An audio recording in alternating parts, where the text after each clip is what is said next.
Hello, everybody. Hate Daddy here, and welcome to the first iteration of the Hate Daddy podcast, where I discuss with Doomers their pasts, their presents, and everything in between. These type of interviews are going to be semi-structured.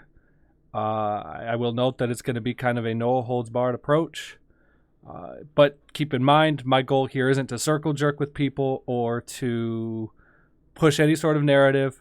My goal in all of these is to be objective and not necessarily contrarian, because obviously there will be moments where I agree and disagree with people, but the goal here is not to just circle jerk. So with that being said, my first guest, a longtime friend of mine, Ru5tK1ng. He has been in several clans, which include Sin, Astro Clan, Unidoom, FU, and A3, which he is still currently a member of. He's gone by the names of Deception while he was in Sin. Rust in Peace was another alias of his back in the day. We had some other clans and stuff. He went under some other cool names. Sever was one of them in Ways to Kill, which was a clan that me, him, his brother, and a few other guys were in.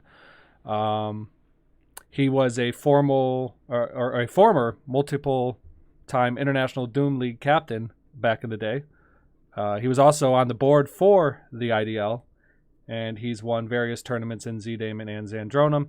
But perhaps most importantly, he has won 5 Kako awards with CTF maps, DM maps alike. One of them being the Progressive Duel, and Eon Deathmatch was his first, which I actually helped him with. And when I say helped him with, I did nothing and he did everything. So I'd like to go ahead and introduce him. So I am here with Ru5tK1ng. So yeah, how you doing, man? Oh, I'm doing all right. How's it going? It's another day in paradise. That's what white people say when they're really going through it. Yeah. So White yes. people have any problems though? So tell me about yourself. When did you start playing Doom? Probably when I was about the first time, 14 or 15. I was part of a different community entirely. They just had up a server on Z-Damon, and he kind of just gave out a private server IP and password. It was just mainly deathmatch. So that's when I first got exposed to it, because I had never played the game as a kid. And then after a while, everybody kind of like lost interest and went on to do other things, and then I ditched it as well.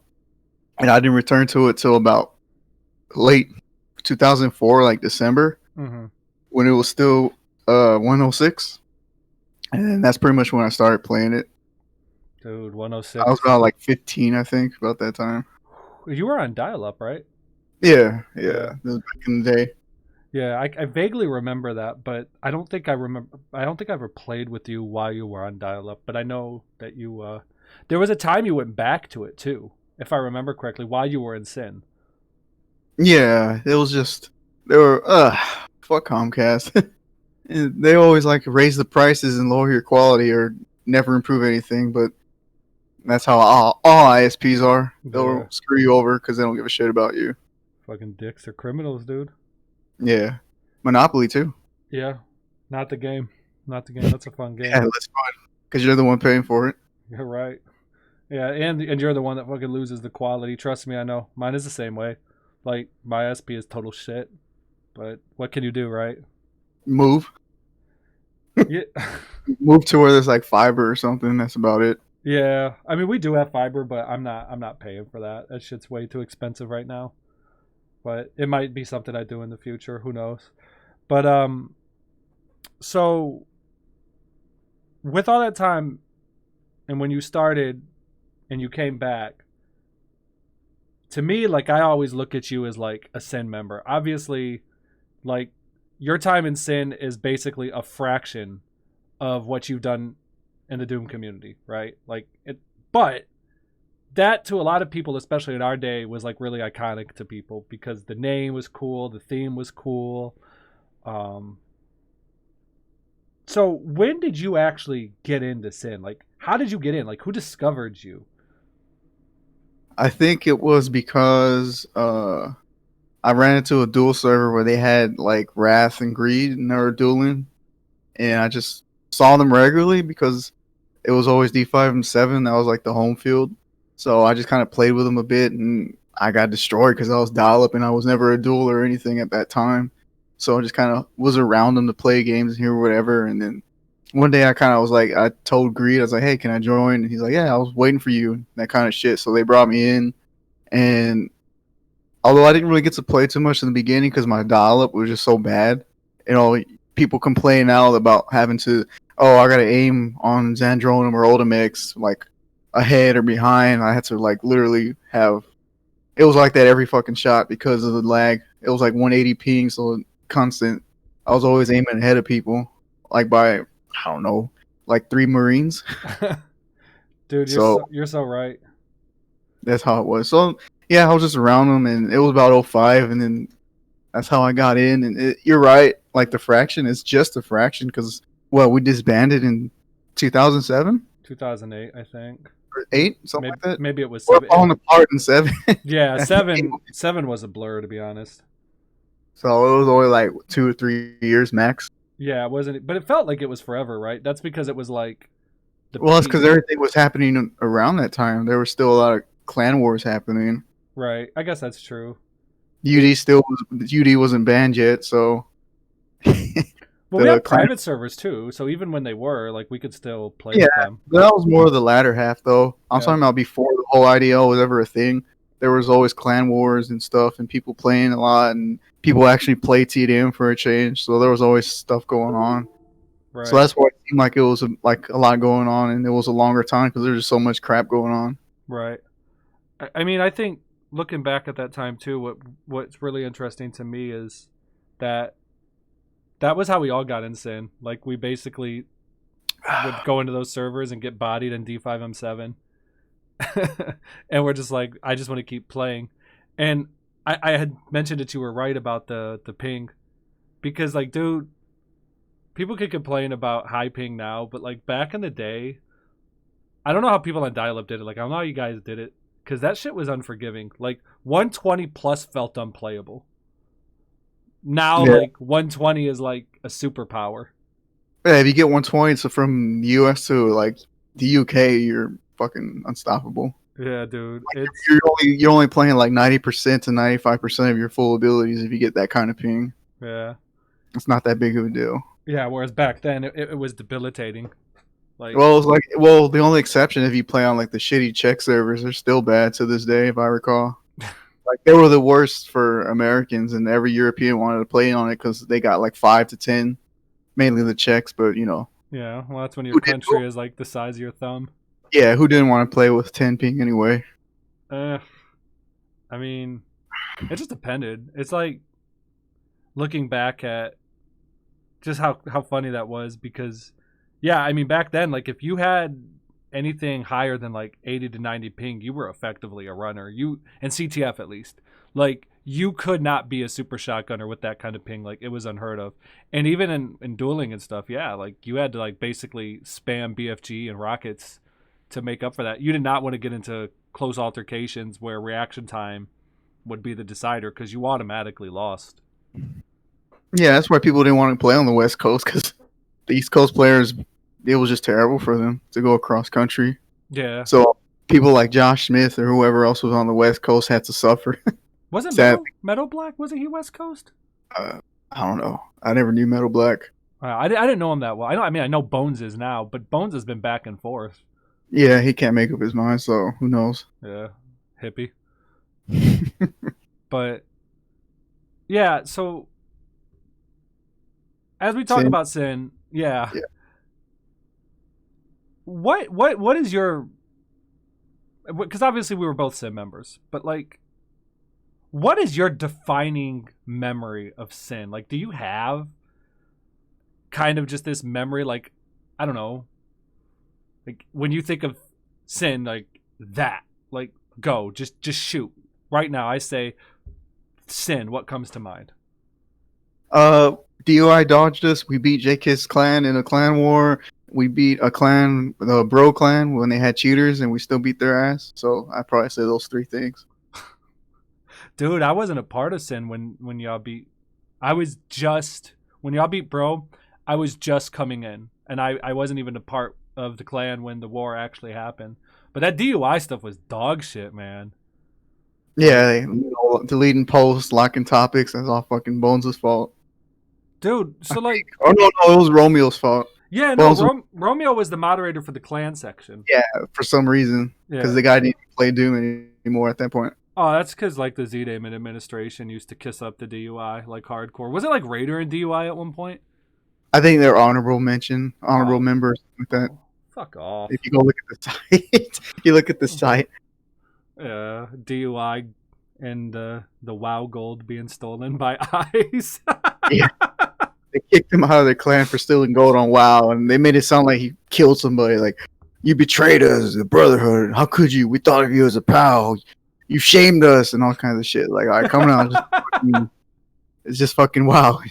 Nobody dying on the front lines. Do you remember the best part of that quote? I don't remember who said it, but they ended that quote with, "By the way, pal, your BFG skills suck ass." Yeah, I don't remember Eyes being noteworthy for anything, to be honest. Other than stealing gold, and that's it. I don't remember him being any. Do you remember? No, he had a picture, and he was like a stupid looking dude. Cross-eyed. Yeah, he was like real goofy looking. Like he wasn't bad looking. Like I'm not saying he was ugly. Like, I think I remember him being like a decently looking guy, but he just had a perpetual dumb look on his face. Could have been just a bad picture. I mean, who knows? I don't know. I never interacted with the guy. Or he was just confused as to why DUI left their gold out in the open like that. I'm not sure. They made it sound like he borrowed money in real life and left them in debt and shit. It's like, come on, it's just WoW gold. You ain't fucking gotta take out a loan or refinance your home or something. They started a fucking pyramid scheme and left them in the dust. Yeah. Yeah, I know, man. That shit was whack. Yeah, that whole situation was dumb. It was. Yeah, they dodged us. They were gonna lose. There was no way in hell they were gonna beat us. They were so out of touch at that point. They may have won in duels, but they weren't going to touch us in TDM or CTF by any chance. Dude, they weren't even. We played 2 duels. Oh, did they? Yeah, we did. I played, right? Yeah, because I played Tells and I played Tells at D5M7 and I rocked his ass. And I think Arrogance actually played somebody in Map 1. I think it was Dread, and I think he actually beat Dread in Map 1. And he was supposed to be like him and Niv were supposed to be like their Map 1 gods. Yeah, yeah. They're top duelers and they got swamped. Yeah, I remember that. Yeah, we swept them. That's when they were we're done with this. They dodged for the rest. And like there was a big thread like where we challenge them and everything, right?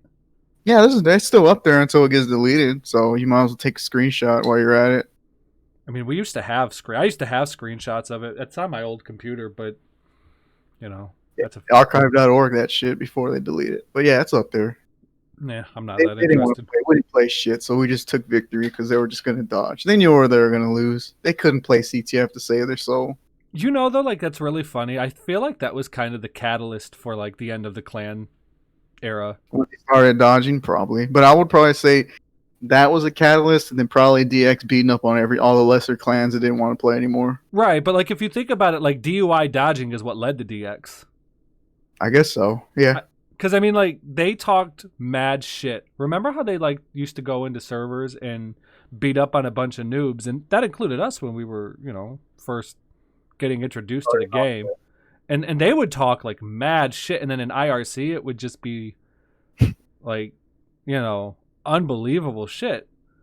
And some of them, Trigger in particular, would go around just, like, dropping the N-word. And I'm not talking about with the A. I'm talking about the hard ER. So, like, to me, like, that guy's dog shit. Like, he wasn't a good player and he was a fucking horrible person. But, yeah, they talked so much shit, and yet, they never played and they never backed it up. And you had DX that kind of came together. Like, long story short, you had, RFA collapse and TC collapse basically at the same time? Well, I'll say collapse, but I think their stronger members win. It was also LDF, too. It was LDF, right? Chaotix and Josh Smith were from LDF. Well, Chaotix also was in TC too, right? Was he? I don't know. Ask him. Maybe highlight his ass. Well, he was definitely in LDF too. I think what was he, the variant? That was no. He wasn't that was Rogue. That was the variant. I think he just went under Chaotix or Hero. He went under Hero. Oh, TC Hero. Yeah, he went under Hero. That's right. Oh, yeah, all those guys were, Chain left from UD at that time, I think. But he was also in RB too. But there was I think like the he whole left thing with UD because yeah. UD never allowed multi-clanning because what happened was it was Devastation's fault. He was in HC and UD at the same time, and then HC and UD had like this clan war, and he kind of was caught in the middle of it. And they even said on their fucking wiki, I remember reading it years ago, that like he was banned, he was kicked from UD, and they led to no multi-clanning. So yeah, It's the everybody's. But yo, I've never been in UD, dude. you're missing out. It's an No, interesting experience. no, I'm not. I mean, I'm friends with most, like all of them. Like I like Fran a lot. I like Ralph. Blair's a good dude. Bones is okay. I've gotten to really like Zen, but yeah, I never had any interest in joining their clan. Honestly, after Sin fell apart, we had our little run with AC, but like I never really cared too much for clans after that. But Yeah, I think our highlight in AC was beating Window Breakers clan. Repeatedly, we smacked them around repeatedly. yeah, dude, he's something, man. I'm gonna do an interview with Nautilus at some point. You know, Nautilus lived with him in person for a little bit. Really? Dude, the stories that I've heard, just even like I don't know how long they lived together, but like holy shit, that guy was a case. Well, you could tell by the way he talked in the server. Oh yeah.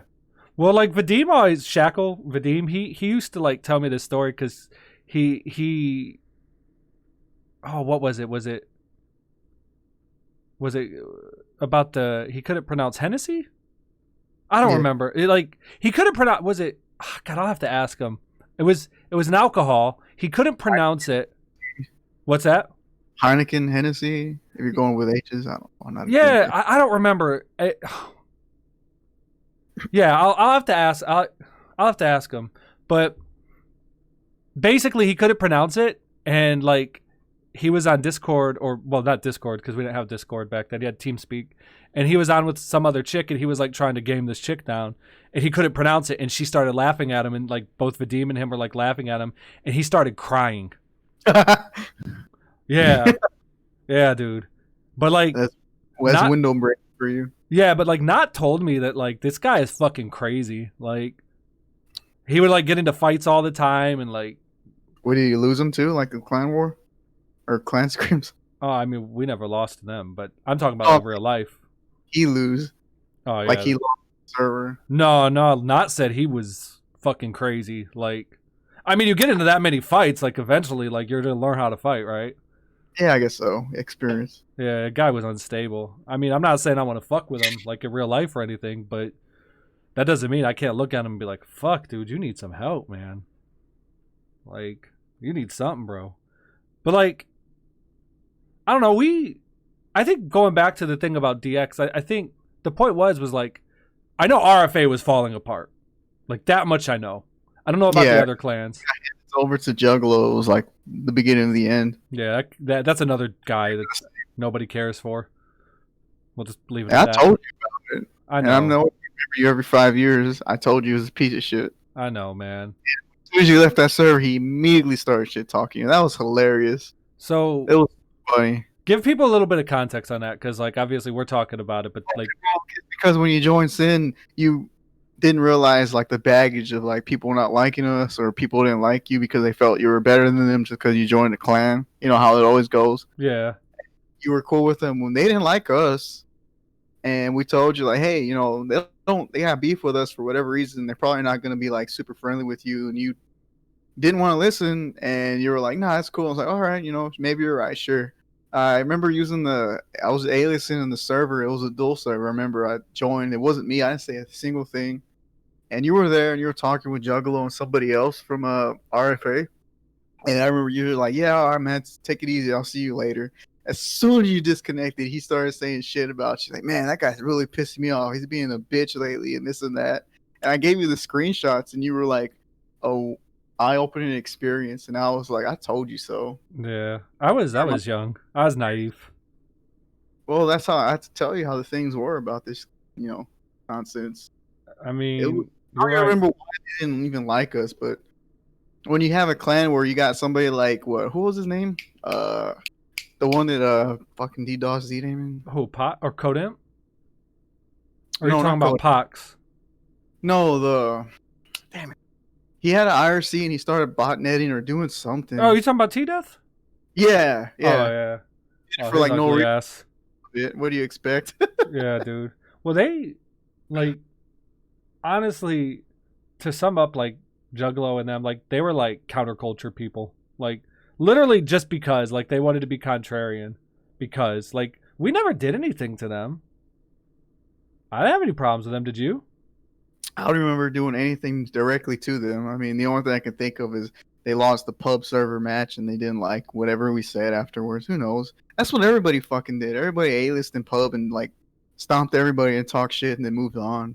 Oh, yeah. Do you remember when we would go under the name Border Patrol? Like, Agent 1, Agent 2. And then one time, a bunch of people came in and they just came in with the name Illegal Aliens. And, Yeah, like, yeah. we had, like, these epic fucking matches on a pub server. Like, it was, like, 6v6, 5v5. Five or And, six, and they're just like everybody's just watching too, like these two clans A-listing going at it. It was actually pretty funny. I don't remember who it was.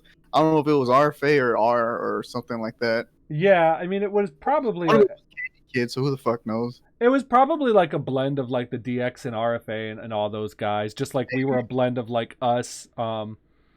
We had other people that were outside of Sin. I can't think of who.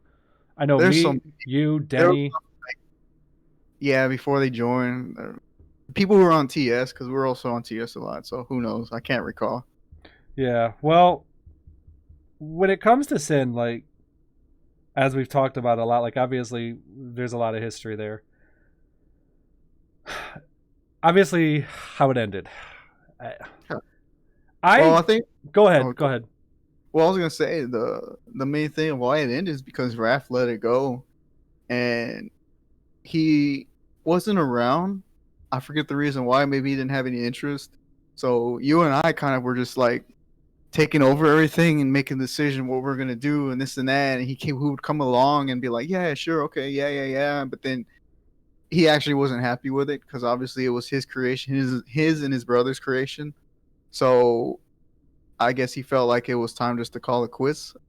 We did too because a lot of people stopped playing as well. Yeah. But I think after the NS War, that was kind of like our swan song, I guess, because all I remember after that was just screaming DX or whoever, Yeah, you but know. we were getting Nobody really smashed. had the yeah. Well, everybody got smashed by DX because they took the best players and they took the best players that would constantly try to evolve the game, to what it was. Because back then, what nobody knew anything about positioning and stuff like that, and trying to I know everybody thinks of the Candy Kid like tricks and shit, but they don't show like the other 99 times he failed those jumps and tricks. Yeah. But the point is they had a core group of players that grinded it out, and that works out with anything. Like it doesn't necessarily just have to be Doom. Any FPS or even any other kind of game, fighting games or whatever. If you get like the top talent and they play each other over and over and over, they evolve their strategy and they get better because they're constantly grinding and they elevate themselves and the meta. That's just how it is, and they were the first ones to really do that because Yeah. nobody knew how to play CTF back then. They would just sit like two people in base and have the others like try to figure it out. That's why they stomped everybody For because sure. nobody was really playing as much and grinding as much as they did. So when they were the first ones to do it, that's why they had such a big step, and everybody kind of did this catching up over time, I guess. But And by the time everybody started catching up over time, clans were pretty much irrelevant on Z-Damon for the most part. yeah. Everything was the IDL. And, like, they But had the best CTF players too, right? Like, well, at the time, I'd probably say, yeah, what, Roke, Candy Kid, Chaotix, you Chain know, Dude. Dude, Metal Black, you can name them all, Oh, go down. White Boy. White Boy might have been the best of them all at that time. Yeah, at that time, they were the best. So it's natural. You take the best from all these other little clans, and it was literally a super clan. Yeah. Because it wasn't just like a bunch of randoms that were together and just decided they were already top players in their fucking clan. Yeah. So what do you expect? I mean, And that was kind of like the last of the Sin era, I guess, going yeah. back. So after Wrath came back, and I guess I forget what prompted us saying, "Hey, let's split it." I think people just weren't really interested anymore.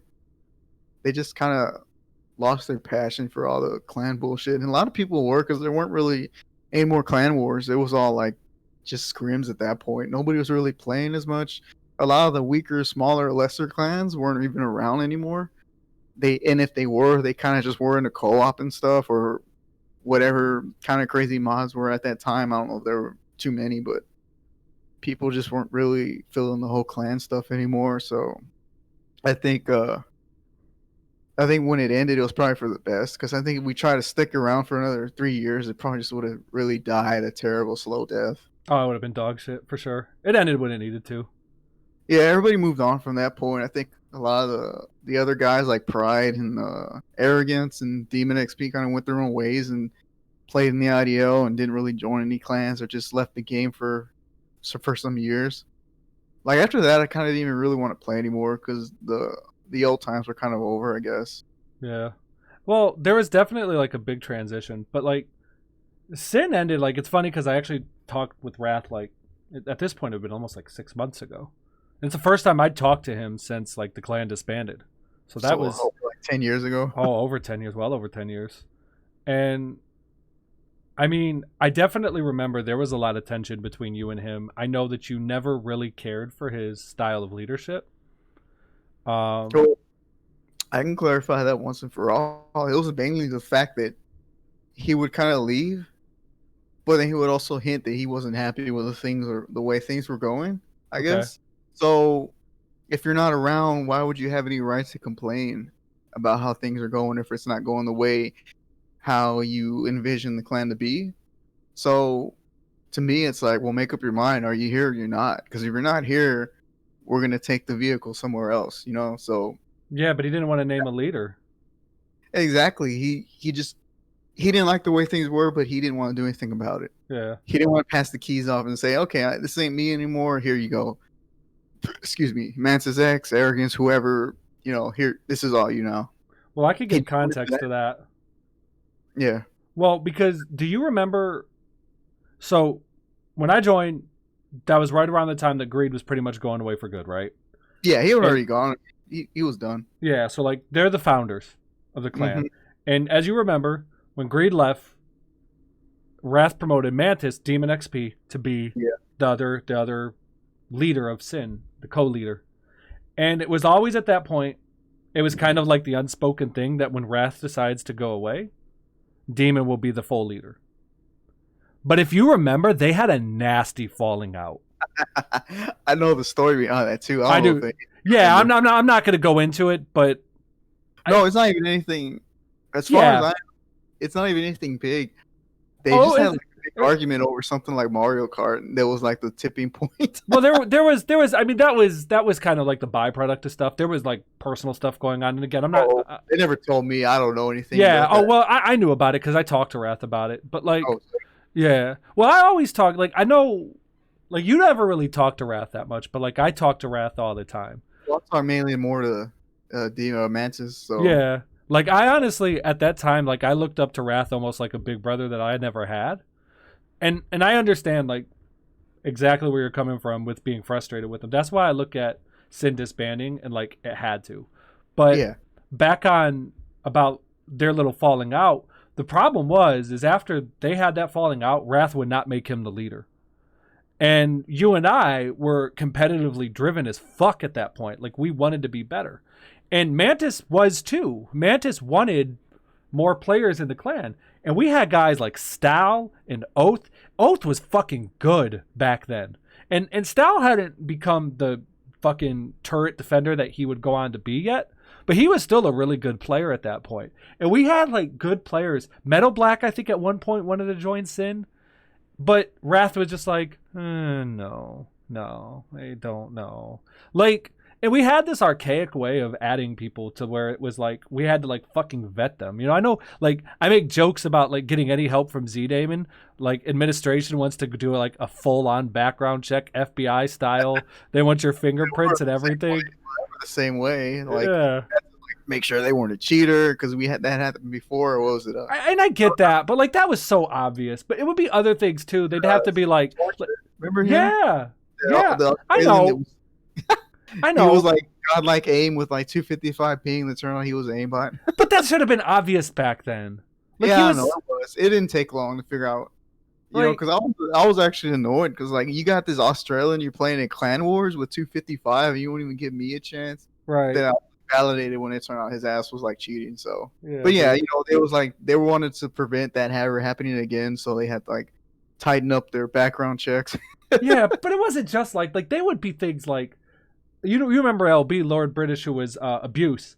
He Yeah, said yeah. like when we had the old Sin forums, he would say things like, yeah, like it was torture to get into the clan. Like after they finally introduced me to the clan and let me in. Like, yeah, dude, it took them like 3 months to let me in the fucking clan, and at that point I was friends with you. I was okay with Mantis. I got along really well with LB. Pride liked me. I got along with Arrogance. I got along with the whole fucking clan. Why don't you just let me in? And it was Yeah. just like, no, we have to vet your character. Do you really want to be here? How old are you? Who is your first love? What's your shoe size? It's like, you know those Old Spice commercials where it's like, back here, over here, look at me, take here, take there. All right, Look back at me. Look at your girl. Look back at me. Yeah, You know? dude. Yeah, like Well, it was just, that was just the old archaic way. I guess it worked back then because more people. It's just the whole nature of the internet too. Back in the early 2000s, things were just more personal. I guess yeah. now it's not so much. Not so much. You know, these days. 'Cause, Back like, then, you know, you could give your name and everybody wouldn't even care. Nowadays, you give your name, people trying to fucking dox you on Facebook or whatever. Yeah, well, that's because like back then the internet was a luxury. Yeah, primitive kind of.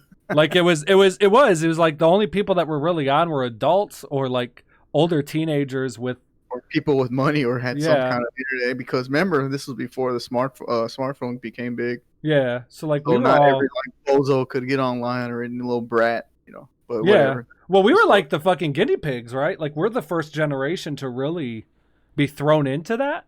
But yet we're also the same generation that still like went outside and had those values of like the early 90s and before that of like, yeah, like take your ass outside, and if you fall off of a fucking, like, my God, if you fall off of the back of the car, get your ass up, you're fine.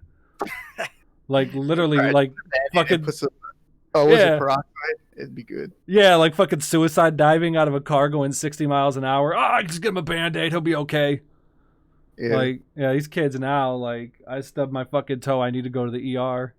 I need therapy too. Yeah, they're fucking soft, bro. But Yeah, I mean, but, it's different times, different generations. But yeah, That was their different way of doing it. So, like you said, all those guys, old style, they wanted in. I even think Candy, maybe, I don't know, but it would have things probably would have changed differently. You know, they were in, but as yeah, the way like it's who put, knows, right? But yeah, whatever. It doesn't. For the way that it went, it was probably best to just to end like that. And then I know that you guys like made TKO, I guess. I was in it for shortly like a day.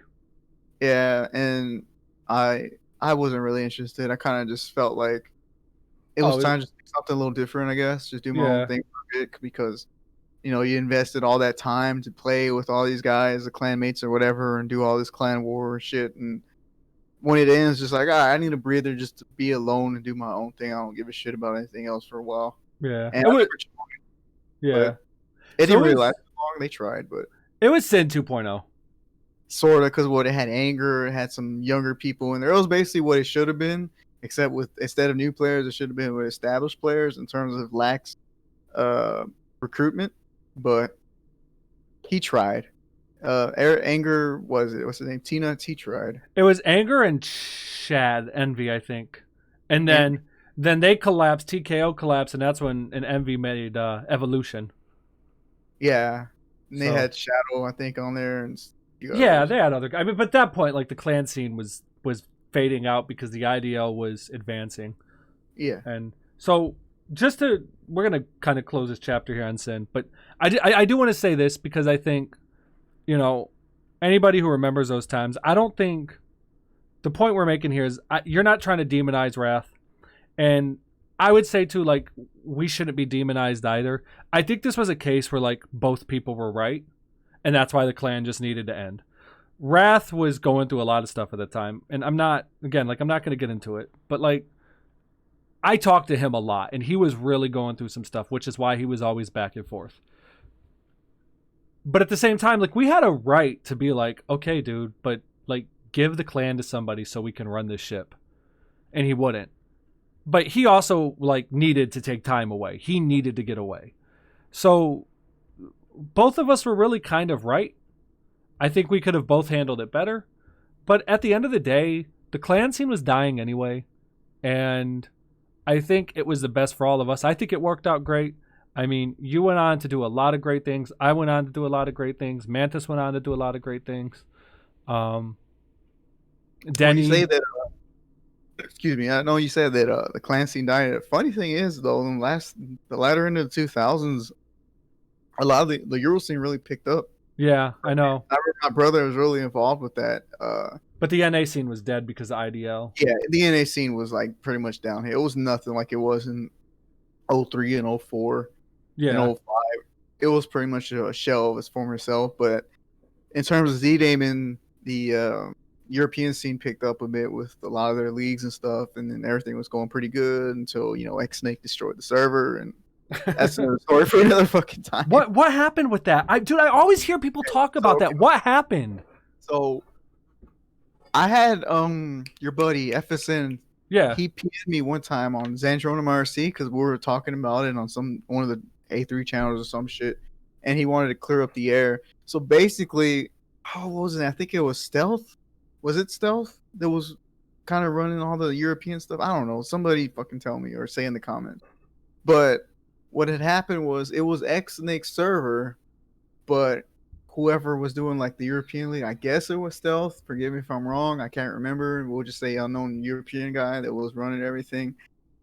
He was using the server more for than just like their games and game servers. He was using it for a lot of personal stuff, and he didn't tell him, and he didn't take kindly of him. He gave him access to these servers. These were X-Snake servers that he paid for or whatever provided. And he was using them for other means than just like hosting Z-Damon servers. I know that he made a post on it. I guess you can search, the Z-Damon forums. He was working on like a Linux client for Z-Damon and some other shit. He was doing a lot of stuff. And I guess, remember from the conversation, X-Nate didn't take too kindly of him, like being all sneaky on his stuff. So he just wiped everything because he felt like it was his right, I guess. I mean, you probably talked to FSN if you really wanted to know the whole story. Because remember, he's French, so he's trying to explain it to me in broken English. Because English is not his first language, so he's trying to, explain the case as best as he can. So there might be, details lost. But X-Snake deleted it. That's not up for debate. He removed it, and he removed all the European League, the history and all the demos and everything. Wow. It pretty much just nullified everything that they did in the latter half of the 2000s. So it's pretty much like it's all gone. So everybody's like, it literally killed everything because everybody spent all those hours, all those times, everything. It was just gone, just like that. Yeah. And once that happens, nobody gives a shit after that. It was never the same because they were actually doing good. They were mirroring what the NA used to be in the mid 2000s in terms of like clan activity and the leagues and all that shit. So when all that went bye, so did the activity, and it never was the same. So that's pretty much when the last bastion, I guess, of Z-Damon and clan activity went gone. That was like the turning point. Because I mean, just think of it now. Just think of like if the WL just lost everything. I mean, I know, granted, it's 2020, we all got backups, but back then that was the backup. So WDL, ZCO, whatever the hell you got going on, all the history and everything gone just like that. Nobody gonna want to care about it. It's like whatever. That's when you realize, oh shit, I wasted all my time because I don't have anything to show for it. So that was when the Euro scene kind of died. I don't think that's true. What? Well, no. I don't have anything to show for it. Like, I guess so, but I think it kills a lot of momentum. Sure. When you got everything recorded and everything there. I don't mean that way. I mean like personally. Like, I guess it's personal, but everybody's kind of different. But for the most part, when your league is gone, it's like, okay, whatever. Oh yeah, no, you're right. That killed for sure. Yeah. That killed momentum, and nobody cared after that point. Like, whatever. Yeah. Because I knew about some of the stuff, but I wasn't around there. I didn't take part in European stuff. I was actually gone at that time in 09 and for a little bit of 010. I mean 2010. I mean, like, you could say 010 and that's not wrong. It sounds retarded. It's like 20. Yeah. Oh, you're canceled. You can't say that, dude. Who cares? But dude, no, man. Like we're banning you from Twitter. You're done. I don't even have a Twitter. Well, I do. I have Capital Quotes, but I don't remember the password, so who knows? I don't even know how to use it. Anyway, going back to the what were you asking about the post sin and all that stuff? Yeah, so like when Sin ended, both you and I still because we were still working on at that time it was going to be Sin's deathmatch WAD that we were going to put together and put out because I was the only one that you could get to like actually put together a cohesive sector. I mean, it took a while, but well, Arrogance was able to, but his maps were shit though, weren't they? They weren't too great. They looked great. They just didn't play too great. Yeah, I was gonna say like they were detailed really well, but they just were big squares and circles. Else in the clan had no interest in it. They liked the idea, but they weren't gonna do anything. Right. And it was just a learning process of just mapping, scrapping. And when Sin died, I just was like, all right, I brought the project because I spent all that dang time trying to learn how to map or whatever. So I was just gonna throw it all away. And during AC when we did it. Because what had happened was, did TKO die? And I just kind of scrapped my brother and my cousin and you and a few others. And yeah, that was one of the things I was working on while we were playing, like Window Breaker and whoever the hell wanted to play as UD. I heard that one time we played UD. It was like Zen, Nod, and some other guy. And it was like ZD07. We whooped their ass, and it was because Zen was so mad about something. And I was like, hey guys, sorry about this. We'll play another time. Whatever, But Zen was going ballistic, and we were running like my brother and my fucking cousin, who were new, or my cousin was at least, and it was just funny. I think it was a Blair. Yeah, it was Blair, Zen, and Nautilus, and they lost that. It was like the first map. We didn't even get to play a full like scrim or anything. Like Zen blew up, so that put it into it. That was probably one of the funniest moments, other than beating a Widowmaker. Window Breaker? Yeah, Window Breaker. Do you remember one of our other members of AC? Astro Clan? There was a lot. I remember X-Ray came on our he joined the clan, and Jake. Because we had like this beef with my god, yeah. Go on about that. Okay, yeah. So, yeah, we had X-Ray for like a day or something, and then when Vampy found out, because this was when he was like a kid, like 14 or something, and when Vampy found out, he told him, hey, it's either me or them. So he left our clan to be on the good graces of Vampy. I was like, you're going to do that for real? It's like, whatever. Vampy was just a little bitch. So what do you expect? I think we had Godlike. Was it Godlike? Do we have Godlike? No. It wasn't Godlike. It was Icy Killer. Oh, I mean, yeah, it was Icy Killer. But we had a lot of random people. Like, there was that Aphelion guy. I don't remember who the hell he was. He was like super new and not really good, but he had the. Didn't we have Mistifer? Probably. God, I don't remember. I just remember. Unfortunately, we followed the Sin formula of changing your name, so I can't remember everybody. Yeah, Supernova was mine. T-Nut's Anger in there for a while, but yeah, the Vampy saga was kind of stupid because he didn't like us because we shit talked him and he was a shit player. All he did was play on Judas for like. He played on DUI servers with like 10 ping on Judas and wouldn't play anywhere else and thought he was the shit. And I remember one time you were dueling him and everybody else joined because we wanted to watch, your clanmate duel this, Vampy or some shit. He banned us all. He's like, nah, we're not doing this. And he banned everybody except you. Fucking piece of shit. Well, I remember specifically where we really had, because I used to be friends with Vampy. Yeah, he used to be really cool. Then he became like a fucking bitch boy for some reason. Well, because I was like really close with Niv, and obviously those two were brother-in-laws at one point. They were running because Thunder had passed away. Yeah, and that was his sister, and that was Niv's fiance. And I was very rest Niv's soul, by the way, but I remember what really set it off between us is you were aliasing under the name Rest in Peace. Actually, no, Rip, because that's what Rest in Peace stood for. _Rip _ and you actually beat him in Judas.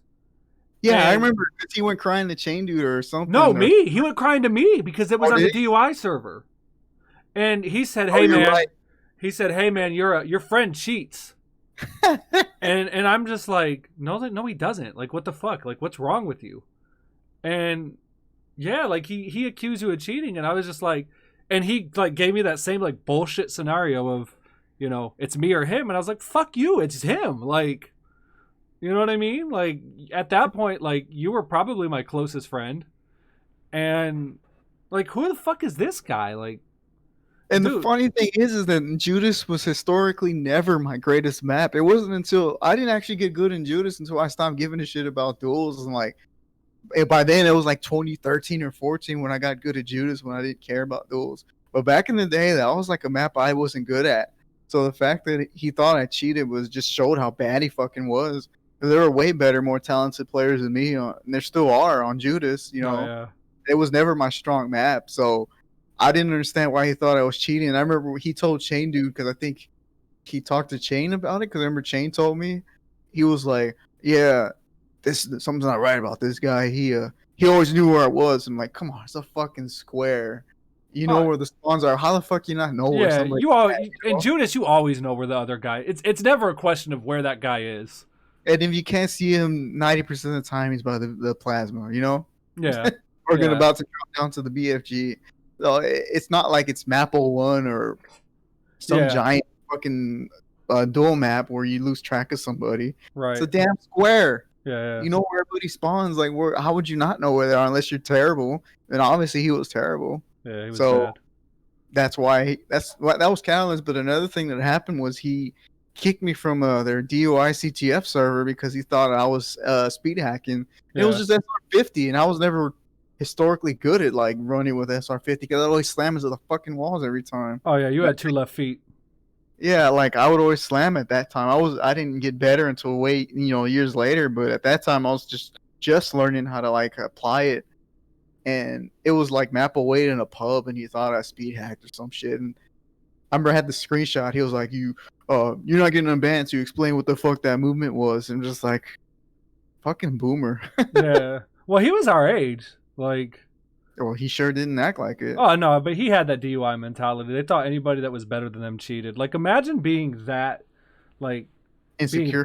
Well, I was gonna say fragile, but insecure is good too.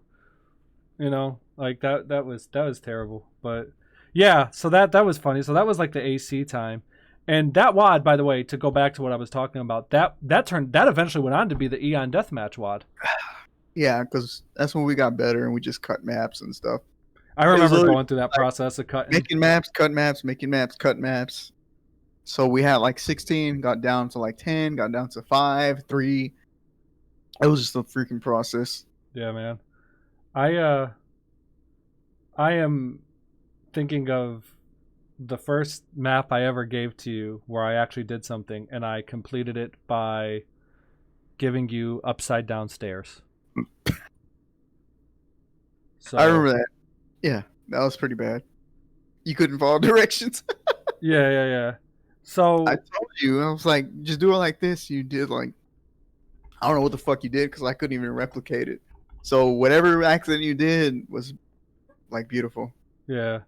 Well, like when I look back at that time, thinking about just the mapping in general, I know that we were using WOD Author, if I remember correctly, but I had all these different people like trying to get me to use Deep Sea.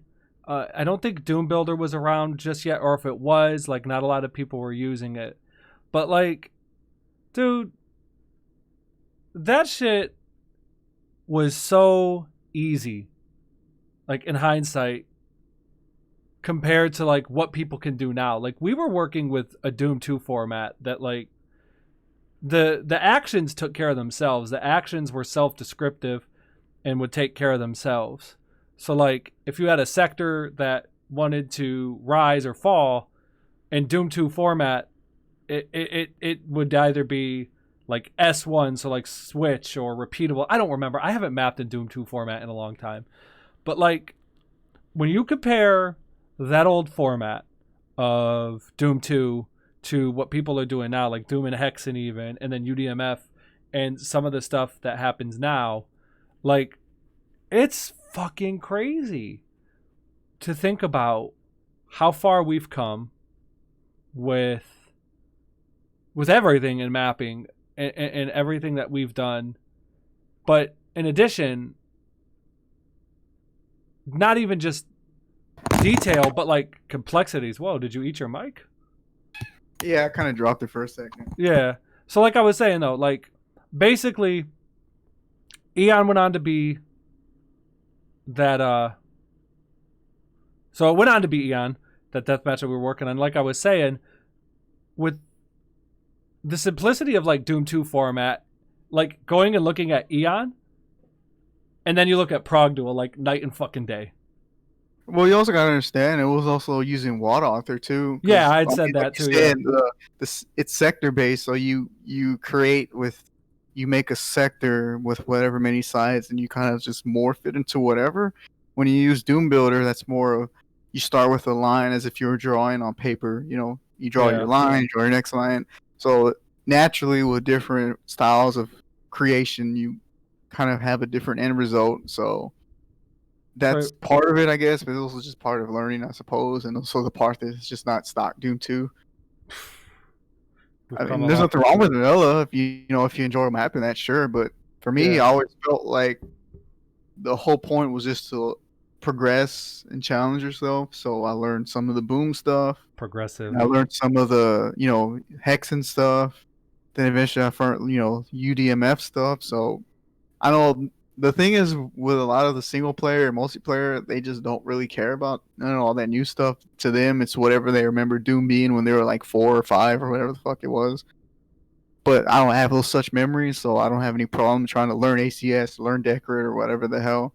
Right. Learning stuff that's just not EXE or Doom, Chocolate Doom, like whatever you want to call it. There's a lot of you laugh, but yeah, I know. A lot of single players, they don't want to touch anything that's not boom. Yeah. And then there's a lot of the people that Z-Doom who like don't touch anything, so there's like boom that's not advanced. Like they don't want to touch that dinosaur shit. So that's just like another something we can bring up later. But yeah, the WAD was it was just a progression. It was just a growth. It grew along with us. Yeah, and for sure. After AC, I think what I can't remember why we quit. I think we just kind of lost interest. I know that I stopped caring. Oh, I could tell you exactly why. What happened? I had my first son. Oh.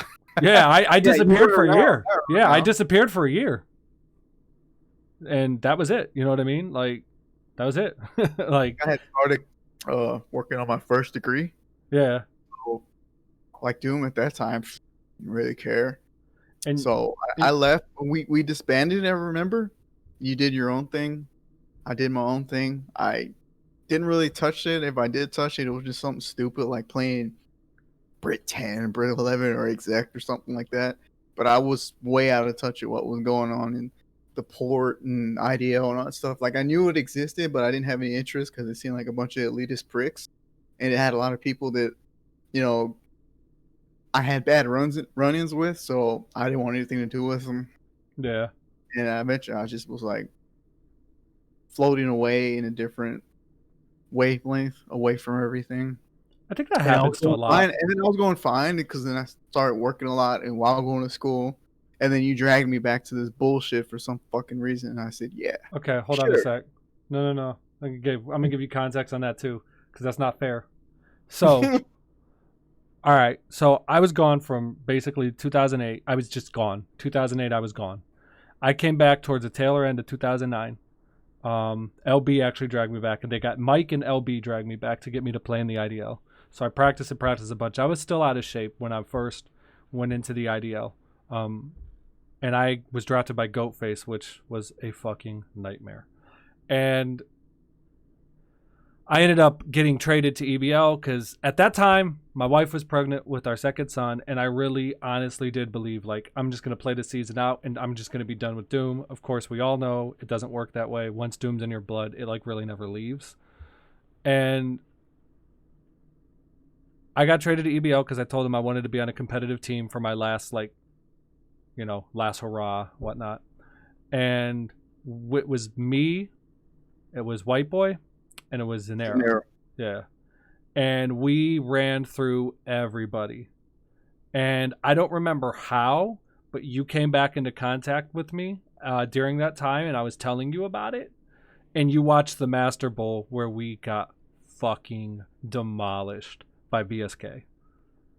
And I think it was me.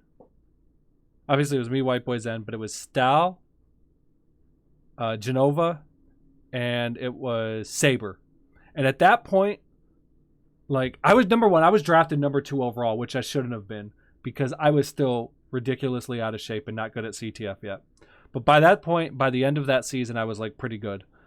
But at that point, nobody knew how fucking good of a defender Stal was. That was like Stal's. Like, I know everybody looks at that team and says Genova. No, fuck that. Stal was the biggest problem for us. It was not Genova. We could not fucking get by Stal. And that's why we got. But anyway, that's neither here nor there. The point is we got fucking rocked. And you said something to the effect of, well, that looked like it would be fun to play in. And you started playing around in a bunch of Prive games. And then you just, I don't know, you came around and Ralph convinced me to be a captain at EBL, which actually kind of segues us into our next point, is your time in the IDL. And your first team was with me on EBL, winter 2011. Go ahead and tell me what you think of when I talk about that team. I think we would have done better if we didn't have Higgs and if you didn't waste the pick on Metalhead. That's pretty much sums it up. Because we had the ethic of always practicing every freaking day at like midnight and 1 o'clock in the morning. We had the dedication to get better and improve ourselves. We just didn't have a runner that was a Doom player, first of all, because he was Higgs was a Quake player. Yeah, but his skill set from Quake didn't apply to Doom. Like, he still struggled with I guess because when you think about it, Quake is obviously a different fucking game than Doom. It's more complex. It's more, challenging because you got to worry about the timings of every damn thing. There's no such thing as weapon stay. You got to keep on top of the items and armor. And if you fall behind, you'll get fucked. And if you manage to get the lead, you got to maintain the lead. It's all that extra shit that you don't have to worry about in Doom, because obviously in Doom weapons stay. There's no item respawn. It's just a lot less. It's a lot less to think about. So for some reason, I guess he was just overthinking Doom when he played in CTF, because it's not hard. You just run and get the flag. Sneak by people, take your time, get a shot, but he just couldn't do it. Yeah. And it was just a struggle. I mean, we could have gotten anybody else who was used to Doom. Things may have played out differently, but it is what it is. But you wasted a pick on Metalhead, who wasn't even in our team after like the second or third week. I don't even know why you picked her. Hold on. There was a lot of other players. I'm going to respond to that. Keep on going. But, it was fun. I mean, I had no problem with Higgs. He was a nice guy. I mean, when he wasn't high. When he was high, he was fucking yelling at his cat and shit. Yeah, dude. Fuck off, cat. But he never really appeared after that season. No, I guess he just didn't really care for Doom. I mean, he got drafted by another team, but he didn't play. They didn't start him at all.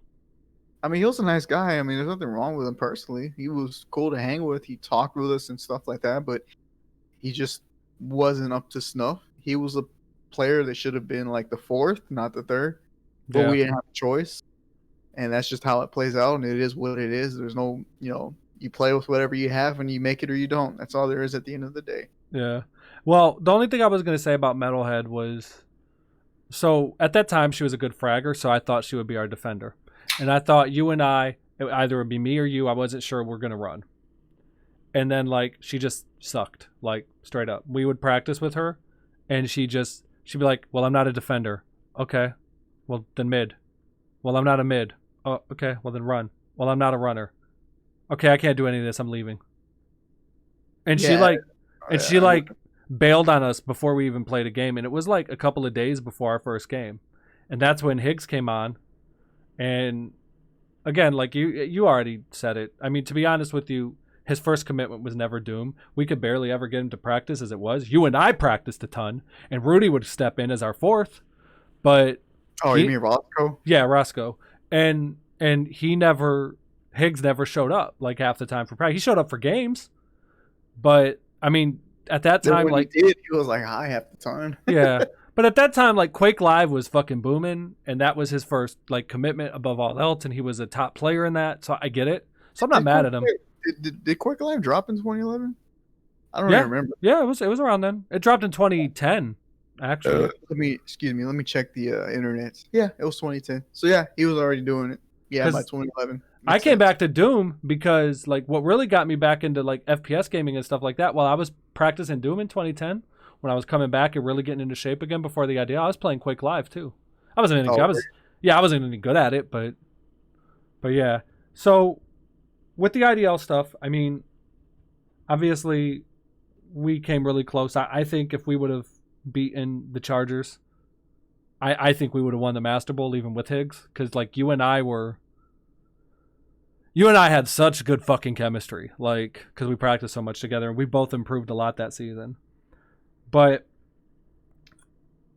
I kind of felt like after that season, I didn't draft you, and that was a huge mistake because I thought I could get you a Mantis, and for whatever reason, I drafted Mantis first, and then that ended up being a nightmare. And then you went on, and we kind of after that, like we grew apart. Like we didn't talk as much anymore. You were kind of going on to your other things. So like you were on the IDL. I remember we talked a little bit when you were the captain of the Ricochet Rockets because we were like we were convinced we were going to play each other in the finals, but then Hero like DDoSed himself to get blown out by me in the finals, I guess. But oh, don't even remind me of that shit. That makes me so mad. Well, first of all, what made me upset, well, not really upset, but in hindsight, it's like, why did you draft Metal? I never really even liked Metal to begin with because of the fact of how Raider was always just handing out admins and shit to females. You can probably talk to Bones more about, the Raider shit. But you always came off to me as just like an unpleasant person to play with, I guess. Metal. She wasn't really just her personality. I just didn't mesh with it. I sucked it up because for IDL or whatever, you're stuck with whoever. So just make it work. Try to make it work. Do whatever. Like you would a job, I guess. I So tried it, didn't work out. yeah. But I was just like, why Metal? I Well, understand you say you wanted a defender, but I could give you some context into that. It was keep in mind in 2008 I'd met her at a LAN, yeah, I remember and Lambda. she was really Or the other cool. guy. We got along really well. Um, when I took third place in the ZDDL in 2010, I gave her my prize money because I was just like, I don't really need this. And she said she did. So I gave her so I thought and we were like cool, like we got along really well. So I thought, okay, I know you weren't crazy about her, but like I was like, we'll just make it work. And Yeah, I was crazy. Like to me, she always felt like but yeah, then excuse. she just fucking bailed, and it was just like, Yeah, she was always excuse maker to me in terms of the playing the actual game. And yeah. no, I didn't really think she was anything great, to be honest. But she can I just aim. felt that I just felt like she just had some kind of status just because she was given ops or admin whatever by Raider. Yeah. That's another story. But uh, when you said you drafted Mantis, I actually was annoyed that you fucking drafted Mantis because there's no dimension where Mantis is a better player than me. You're right. Even though he was my buddy at that time and stuff. Like he wasn't passionate and he wasn't driven to actually be competitive. Like it was just pretend competitive, but he was never really a good team player. We always had kind of issues of him trying to, hey, join us and help this and that, but he always wanted to do his own thing. So I never really thought that after I got better in Sin, I never really thought that Mantis was ever better than me in any way, shape, or form. He So when you wasn't. drafted him, I was like, why would you draft him over me? Because I was still available. And then lo and behold, I guess I kind of had a breakout season with us in 2011, with Higgs and all. So Ralph snatched me up because you don't get into the playoffs with like two versus three. Because remember, there was that one time where Higgs crashed out of the server against No Stars team, and it was like map 31, and we held them off for like over a minute, Yeah, like it's a minute terrible. and a half. It was 3 versus 2, and they could not score on us. And he They were bitched just the rest of the game, by the way. yeah. I think I kind of blacked that out of my mind. But going back to the Mantis thing, like I was kind of surprised. I was expecting, hey, we'll try again, and we'll just get somebody who's actually a doomer. and we probably will go a little bit further. I'm not saying we'll win the Master Bowl. We'll maybe get close to getting there, but when you drafted him, I guess you had kind of a bad gamble. It is what it is. Not everybody gets what they want in the draft, but I was when you say also, yeah. when you drifted apart, I mean, I guess it's because most of the time I was spending with like Ralph and other Your players. team, yeah. Like I never interacted with UD because remember they got banned. Yeah. They got fucking banned, because of the whatever .mp3 was like the catalyst for them getting exiled and people quitting and stuff for whatever reason. And they weren't ever around other than Bones, and a few others.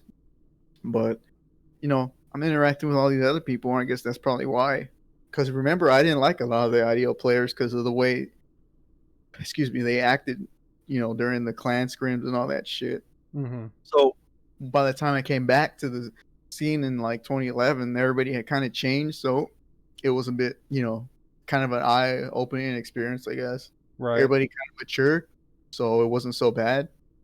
A lot of the people I didn't like before, I grew to tolerate. Like I hated White Boy and all them, a lot of the DX people, and they weren't so bad. I'm not saying they're like my best friend or anything, but if we have to like be on a team together, so be it. I'm not gonna it's not torture. Yeah. But you had Mantis and your other people, was it Mobius and somebody else? You just didn't have too much success because Mantis he was never a team player. Like, no, not at all. even in Sin, it was just All about you were him. going to be the lone wolf. And if you aren't a team player in any team game, you're not going to be successful. And as for joining Ralph and them, Ralph has never did anything to make anything against me. I know a lot of people hate Ralph for whatever reason. They say he does this or that, but he's never done anything to me that malicious or anything. He's been pretty honest to me and upfront with me, so I don't have anything bad to say about Ralph. But Zen was another fucking story. But there was that one fucking time where Ralph was gone for like 2 weeks or maybe a week, and he's like, "Yeah, I'm gonna let Zen, in charge." That was fucking terrible. This was the reason why I captained that next season, because Zen was awful to be as a captain. I don't know what it was, but we argued after we lost the practice badly. Like we went back and forth, and I don't remember who our third was. I don't know if it was Oath or Tony or something, but it's like when we lost the practice, we went back and forth just at each other's throats. It was just terrible. Like those I think it was a week, I think it was 2 weeks. Ralph went on business or some shit, and Zen was the captain, and that was awful. Like that was that time with him being the captain is the reason why I captained that next season after that. I couldn't stand him. Like he was fucking going off the edge, like just blowing up. I'm like, why the fuck are you going off the edge and blaming me for bullshit? You're not even a good captain. So we had that clash, and it kind of affected me like after that point. But for that suck season, I think the biggest problem we had when Ralph came back, everything was fine. We practiced, we did what we did. I got along for most of the UD and Bones and all of them and Blair. I joined them, after that season or during, I can't remember. But our biggest problem with that season was the fact that for some reason we didn't use voice chat, and Ralph lost a tie on map 1. And that's a prophecy. Every time that Ralph plays a tie on map 1, he has a 99% chance to lose. Yeah. I don't know why we did it. Like, and he admitted it to me. He's like, I take the fall for it. I was the captain, and I said we didn't need voice chat, and we didn't use voice chat, and we got, annihilated in two games. And I think even the worst part was that we had to run a strategy that we didn't even practice for. So that season, it was good. I think we only lost one map, one round. And that was only because I didn't play because I had to work that evening. But that was the season why I said, okay, next time I'm just going to do it myself, because I know a lot of people don't like to cap. They don't like to make the decisions, or they don't want to put in the work that it takes to be a captain of, being the leader or whatever. But after that season, I felt like, I can do better than this. I can not have a team that hates each other, or 2 members that can't get along, or, we're not going to make a fatal mistake of not using voice chat in the playoff game Who the fuck's gonna do that nowadays, right? Right. Nobody. Everybody uses voice chat. So going back to what you're talking about, growing apart, it was just interacting with different people. You Yeah. know, I didn't interact with Ralph as a Sin member, or back in the day when I was KFC as a newbie. You know, joined this random clan. You know, there's a lot of newbie clans back in the day when I joined. So you kind of just went your own way with, you know, interacting with people, because I know you played like with White Boy and all them on Skull Tag and stuff like that. And I just interacted with people I didn't interact. So that's all that kind of really was. So it just how things played out, honestly. Yeah. So like looking back at that time, like I get it. And like I said, like Mantis was a huge mistake. I shouldn't have drafted him.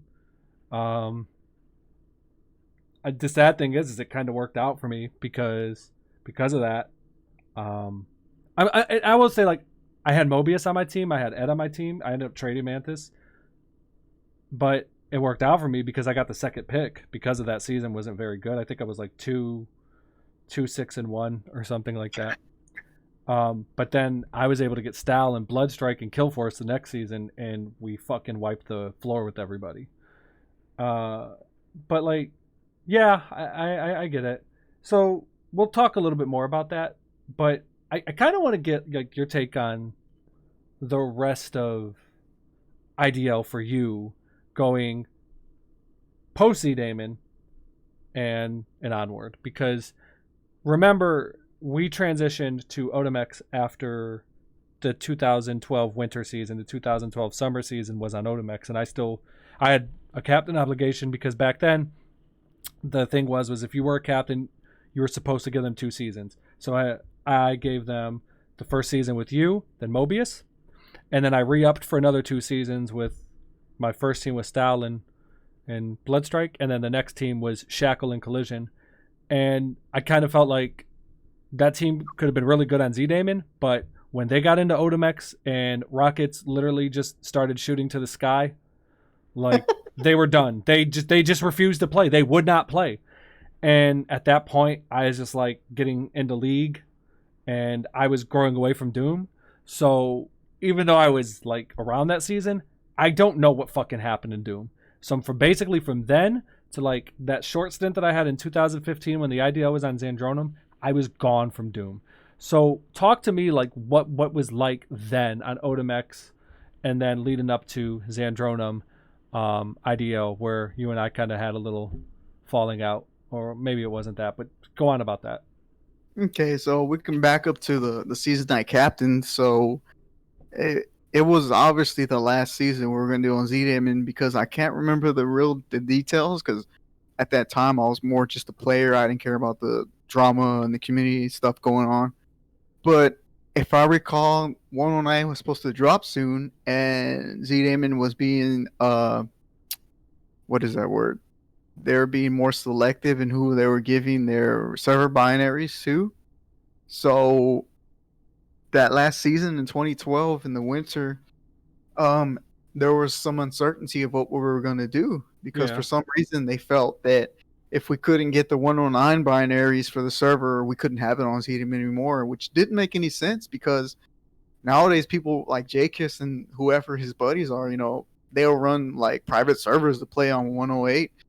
But excuse me, going back after I captained and, you know, we lost to the team, whoever our hero was on, because he was so fucking laggy. Mass VC and Gilgamesh could not kill him. They could not hit him, and we had to run like something we didn't practice. So I remember it was frustrating, because like, all right, you guys, you run mid, I'll defend. And I was never a defender. Like I can't stand still and just point and click. I have to be in motion. But I was like the last stand against this guy who was so fucking laggy. So I really enjoyed it in the Master Bowl when he couldn't even fucking connect, and you guys just slaughtered that team, to be honest. But at the same time, I was sad because it wasn't us in the Master Bowl. Yeah. But, you know, whatever. It is what it is. Ain't no big deal. But after that season, moving forward, you know, y'all won the Master Bowl. You know, everybody was like, all right, this is the last season. What do we do from here? You know, they pitched the Ultimax idea, and some people just weren't down with it. You know, I know a lot of players like White Boy, No Star, go back and go back in time and look at the forums or whatever. They didn't join the Ultimix.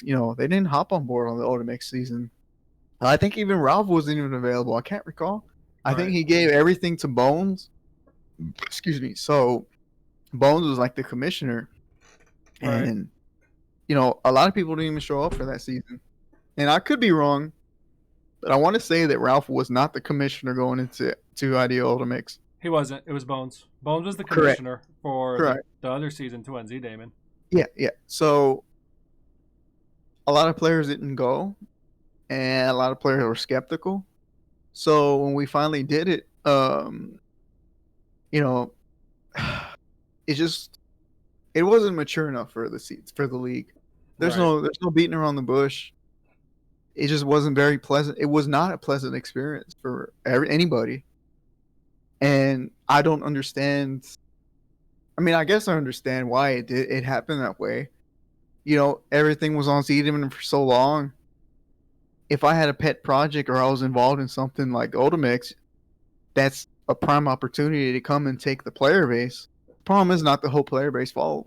Yeah. Because like I said, like a lot of people like No Star and whoever, there's a lot of players that didn't go. They just dropped off. They were done after that. Like Y-Boy, remember he said, "Nah, I ain't playing that shit." Quite a bit said that. But the few that did, it's like, all right, we'll give this a try. Z-Damon, because remember, part of the problem was that Kilgore and Cole didn't like the IDL. There used to be once upon a time where they didn't care that IDL would, advertise, oh, we got a new season signups or whatever. They didn't care, but then at the end of it, they would ban you if you mentioned the IDO. They didn't like you talking about the IDO on their IRC. They were the fucking East German, East European bullshit where if you said something they didn't like, you'd be silenced or you can't talk about this in our IRC. Remember, a lot of there was a handful of people that didn't even go on ZDM IRC because recall, ZDM IRC disabled all clients except their shit. So you couldn't even use like different clients to connect to their network because they're that so fucking controlling. Yeah. I remember something like Silver's here. You remember Silver's here? Yeah. It was like, fuck them. I don't give a shit about their IRC. I'm not using their shitty client. I remember he said he was like, fuck that. I ain't doing that shit. And there were a lot of other people who were like that. That was their whole controlling mentality of, use our client, use our network, or, they wanted their whole totalitarian government bullshit that they did. And that was part of the reason why the IDO people, Total Trash and No Star and all of them, they didn't get the server binaries or for whatever reason. I remember before that, they had it out with Kilgore because he wasn't giving them anything. Like, he wasn't really coding enough of the requests. And I think part of it probably was the fact that they weren't in control of the IDO. It was player driven. It wasn't Z-Damon driven. And I remember it was funny because Kilgore and Ladner were going back and forth at it on the forums about something. I don't remember what the fuck it was. But Ladner changed his password, and Z-Damon and their typical Nazi administration made it to where you couldn't.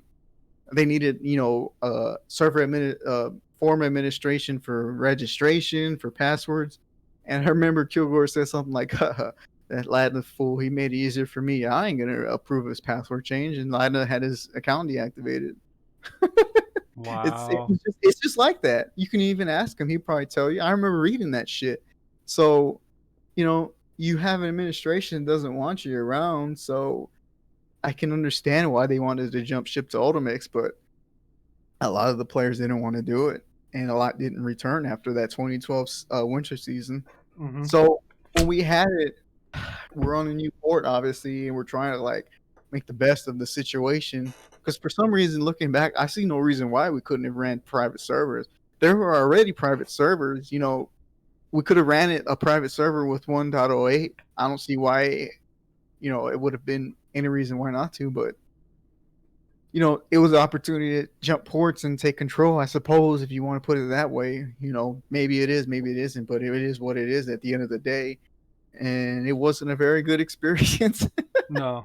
Your team fucking dished after the second week. Yeah. It was so fucking buggy.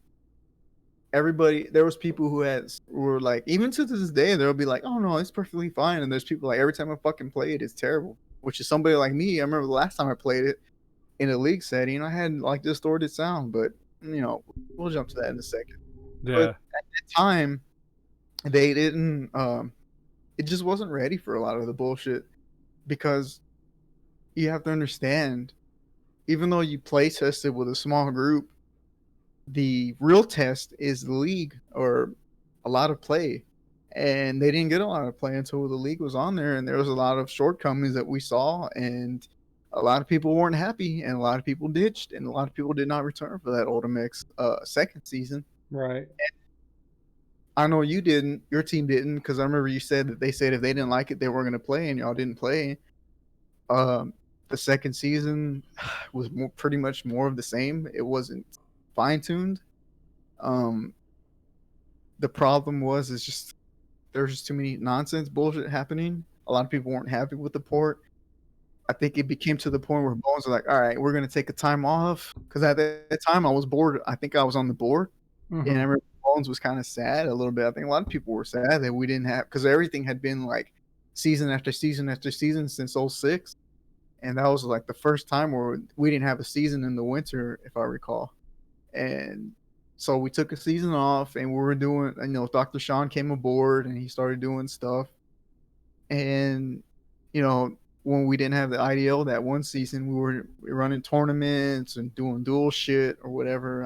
I think I was messing around with trying to run some kind of like point system of duels and whatever. Running, just running little shit just to bring activity because this is where we were. Like we weren't going to go back to ZDM, and people weren't open to going to Skull Tag at the time. So it's like, all right, well, we're stuck here, make the best of it, kind of thing. Right. So we eventually did have the third season of IDL on Ultimax. Dr. Sean had been working on it. He'd been doing a lot of things, a lot of bug fixing, fixing a lot of stuff that we found. It was definitely, without a doubt, better than what we got there in 2012, but it still was not enough. And I'm sorry, was it 2012? Was it 2012? No, it was 2012. It was 2012. So, yeah, so that third season, we did a whole PR thing because I'm on the board, so it's my job to get players to want to fucking sign up, right? Right. So we talk. I was always talking to Sean during that last third season, like nearly daily about anything or whatever, what he was doing and what he wanted to do. So I saw it as my job to just bring players in, as long as anybody else, give them reassurance. Hey, this isn't the first season of IDO on Ultimax. We've made bug fixes. We've added this. We fixed that. You give it a chance, it'll be better. And we finally pulled in a lot of players that season, I think. And the first week was good, and it wasn't until later on, excuse me, that it turns out, if I recall from what was told to me, Alex Max was running the servers that season. He updated the binaries to beta, Mm-hmm. he was pulling the changes from what was it, subversion or whatever the fuck. So it was essentially a beta, so fixes and stuff. And after that first week is when we had problems, and I believe that's what caused a lot of the issues with the third season, because there was untested stuff going into the server binaries. So when we started playing, we started getting bugs, and it was like, oh boy, deja vu kind of began. And it was kind of rough because, excuse me, on one hand, we tell people, oh, it's going to be different this season, and it's pretty much more of the same. And then on the other hand, you have like Dr. Sean trying to fix everything, but then every time he gets online, he just sees like bitching and moaning and people shit talking like the stuff you do. I mean, you got to understand, if you're working on something, doesn't matter if it's a Doom port, doesn't matter if it's a portrait, doesn't matter whether a piece of music, whatever the hell it is. If you put in your time and energy into something and you just see shit talking on a daily, you're just like, fuck these people. Why the fuck do I waste my time, kind of thing. Yeah. So I understand he was not very pleased. Who the fuck wants to come online after a long days of work or whatever he does for a day, and then you see a bunch of IDL people bitching about stuff. Yeah, all that shit. And people, like me, I was putting her, between a rock and a hard place because you want to make the players happy, but then you can't make them happy because the port isn't too great, and then they get mad at you because you're said, you're running this whole campaign. Like, oh, things are going to be different this time. And So then that they're was part not. of the reason why I was so pissed off, like at Ultimax for so many years. Like I'm like, I put my name on the line and said all this shit, like, oh, it's going to be different this time, and then it was a complete like disaster. Okay, I wouldn't say a complete disaster, but it wasn't ideal, and wasn't. It was more or less more of the same, so it wasn't better in the sense. So, I mean, it was a painful season. It was just. I guess if it's true, because remember, I was just the board member, I wasn't the commissioner, but it's what I was told is Alex Max updated the server because it had fixes or whatever the fuck, whatever reason he did. I don't think he did it intentional because he's a software person. He's an IT person, so you're kind of used to just pulling in changes and updates to make things better. So I'm not trying to say that he sabotaged it. I know Alex Max. I've always gotten along with Alex Max, so I'm not trying to like throw him under the bus because he probably didn't even know. But that's what I was told. He pulled changes, and the changes weren't good Yeah. because they weren't listed. And the season was pretty much painful after that. And after that, it's like, all right, we can't really do this. And Dr. Sean kind of just did his own thing. He disappeared for a little bit. I don't blame him. Who the fuck wants to come on to IRC and have the player base bitching all the time about every little fucking thing? I mean, it was so bad. Like there were still random bugs. I remember one time Genova posted a picture of like one barrel shooting fucking pellets and the other one empty. SSG. It was literally the spread was like one side of the barrel had pellets, the other side didn't. It's like how can you be competitive on something like that? Right. So I can understand where the players were coming from. So is that why But they it's just moved to? Is that why they moved to Zandronum? Like, what happened? we just like I said, Sean just kind of lost interest. I guess I think he also found a job, a real job, so he was probably getting paid more. Um, as opposed to working on Doom ports. Because I know he just kind of just drifted away from all this shit. It was really just the constant bitching of the audio player has just got him fed up with it. Right. You can only take so much. And on the flip side, you can only play so much if your shit don't work. So I mean, it's just a shit show. So when he disappeared, and we're like, all right, we gotta try something else. We can't go back to Z-Damon because fuck them, fuck East European Nazi regime Z-Damon. People don't like Otomix, so naturally the only option we have is Zandronum. Skulltag, it changes Zandronum. So I remember I was personally taking it upon myself to make tickets on their Zandronum tracker to get like, old jumping back and, flags falling through the Maple 4 and a lot of compatibility shit and old RNG or whatever. Right. Like I made tickets, and I remember I was talking to Tor in PM because during the last season of IEL I started playing a lot of Zandronum because they remember Carnival kind of just said, all right, this shit's over, y'all do your own shit. So that's when Skulltag became Zandronum, and he wasn't involved because he wanted to go make rack. So I started playing that more, because then I wasn't playing Z-Demon because everybody was gone. Right. Players that were there that were for IDO were gone, and players that were on Ultimax kind of weren't really playing Z-Demon. So I just like, well, fuck it, might as well play Zandronum, Skulltag, or whatever the hell, and see what's up.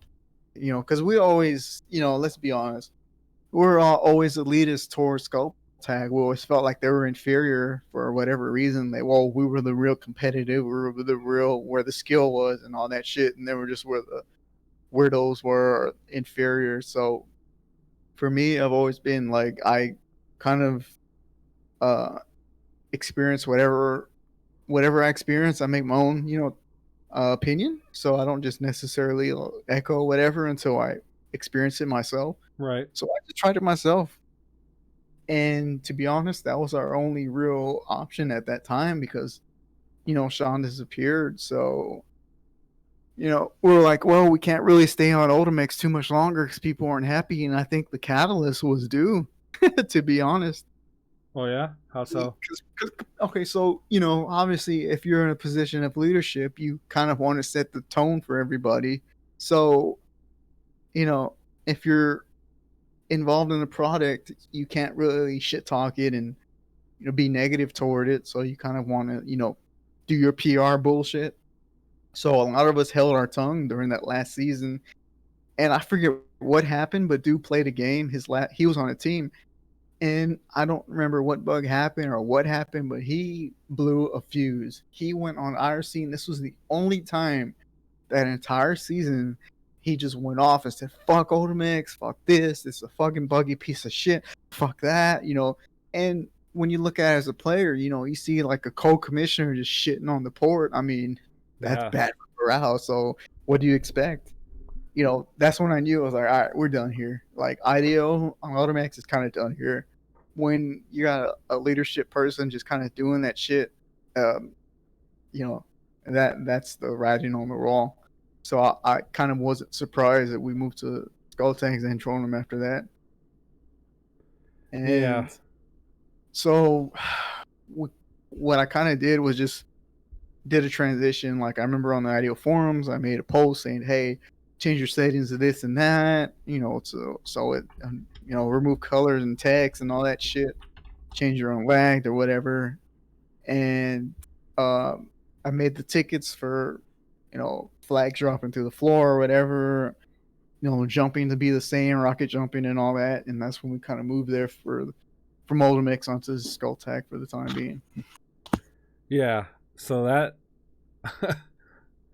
so like that's pretty consistent with what I had heard. I knew that the IDL was being played on Odomex, and I knew you had various players coming and going, but I didn't really know a whole lot outside of that.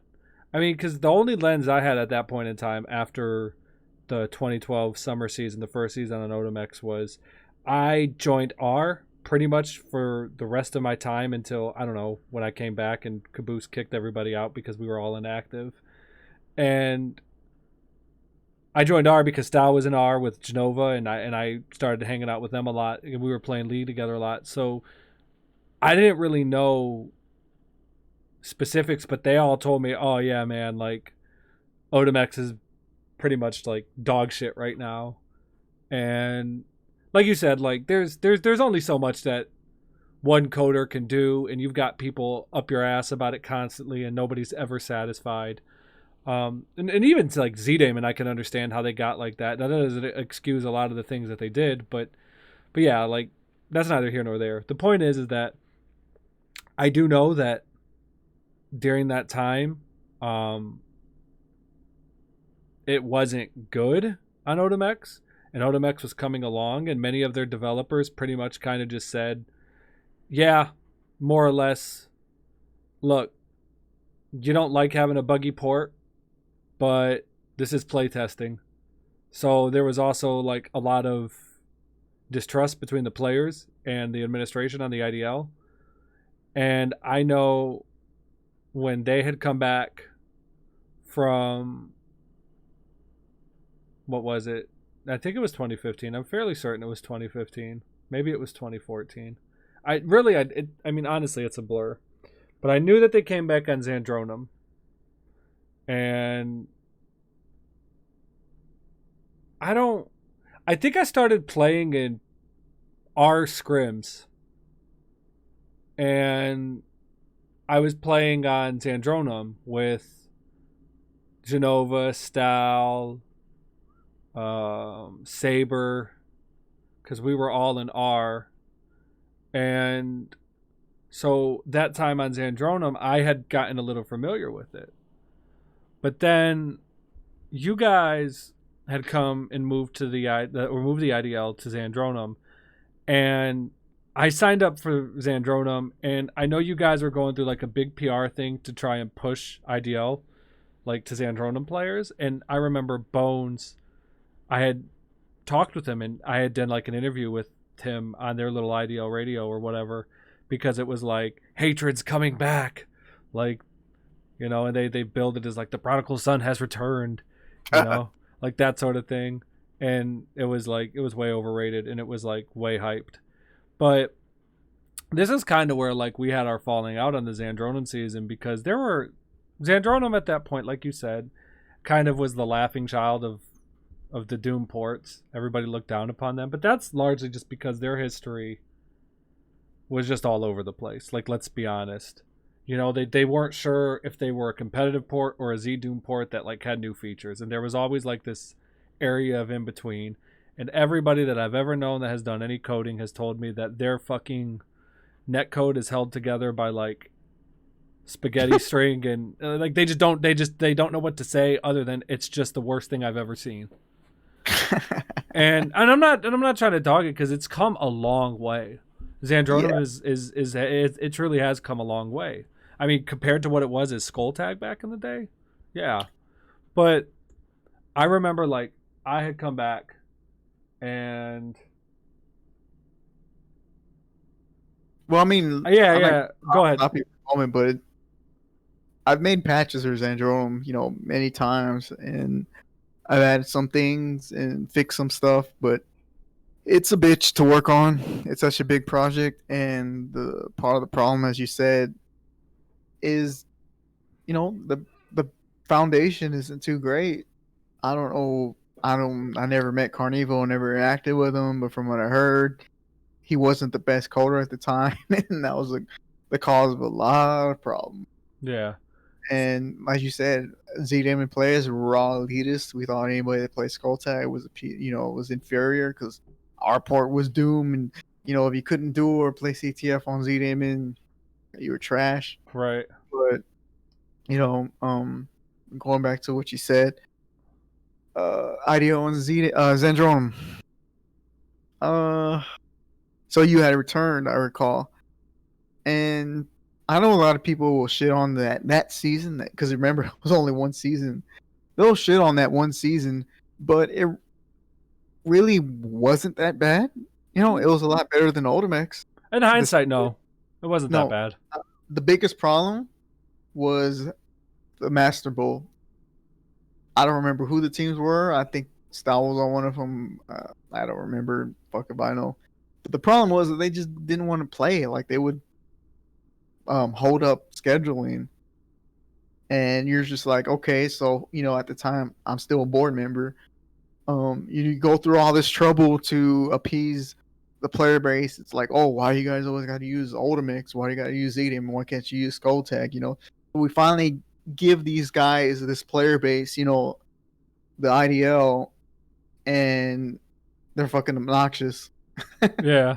And at the end of it, they didn't want to play it. Like, I remember I even threatened both teams. I said, I don't give a shit if I have to double DQ you, I will. You're going to play this weekend, or that's it.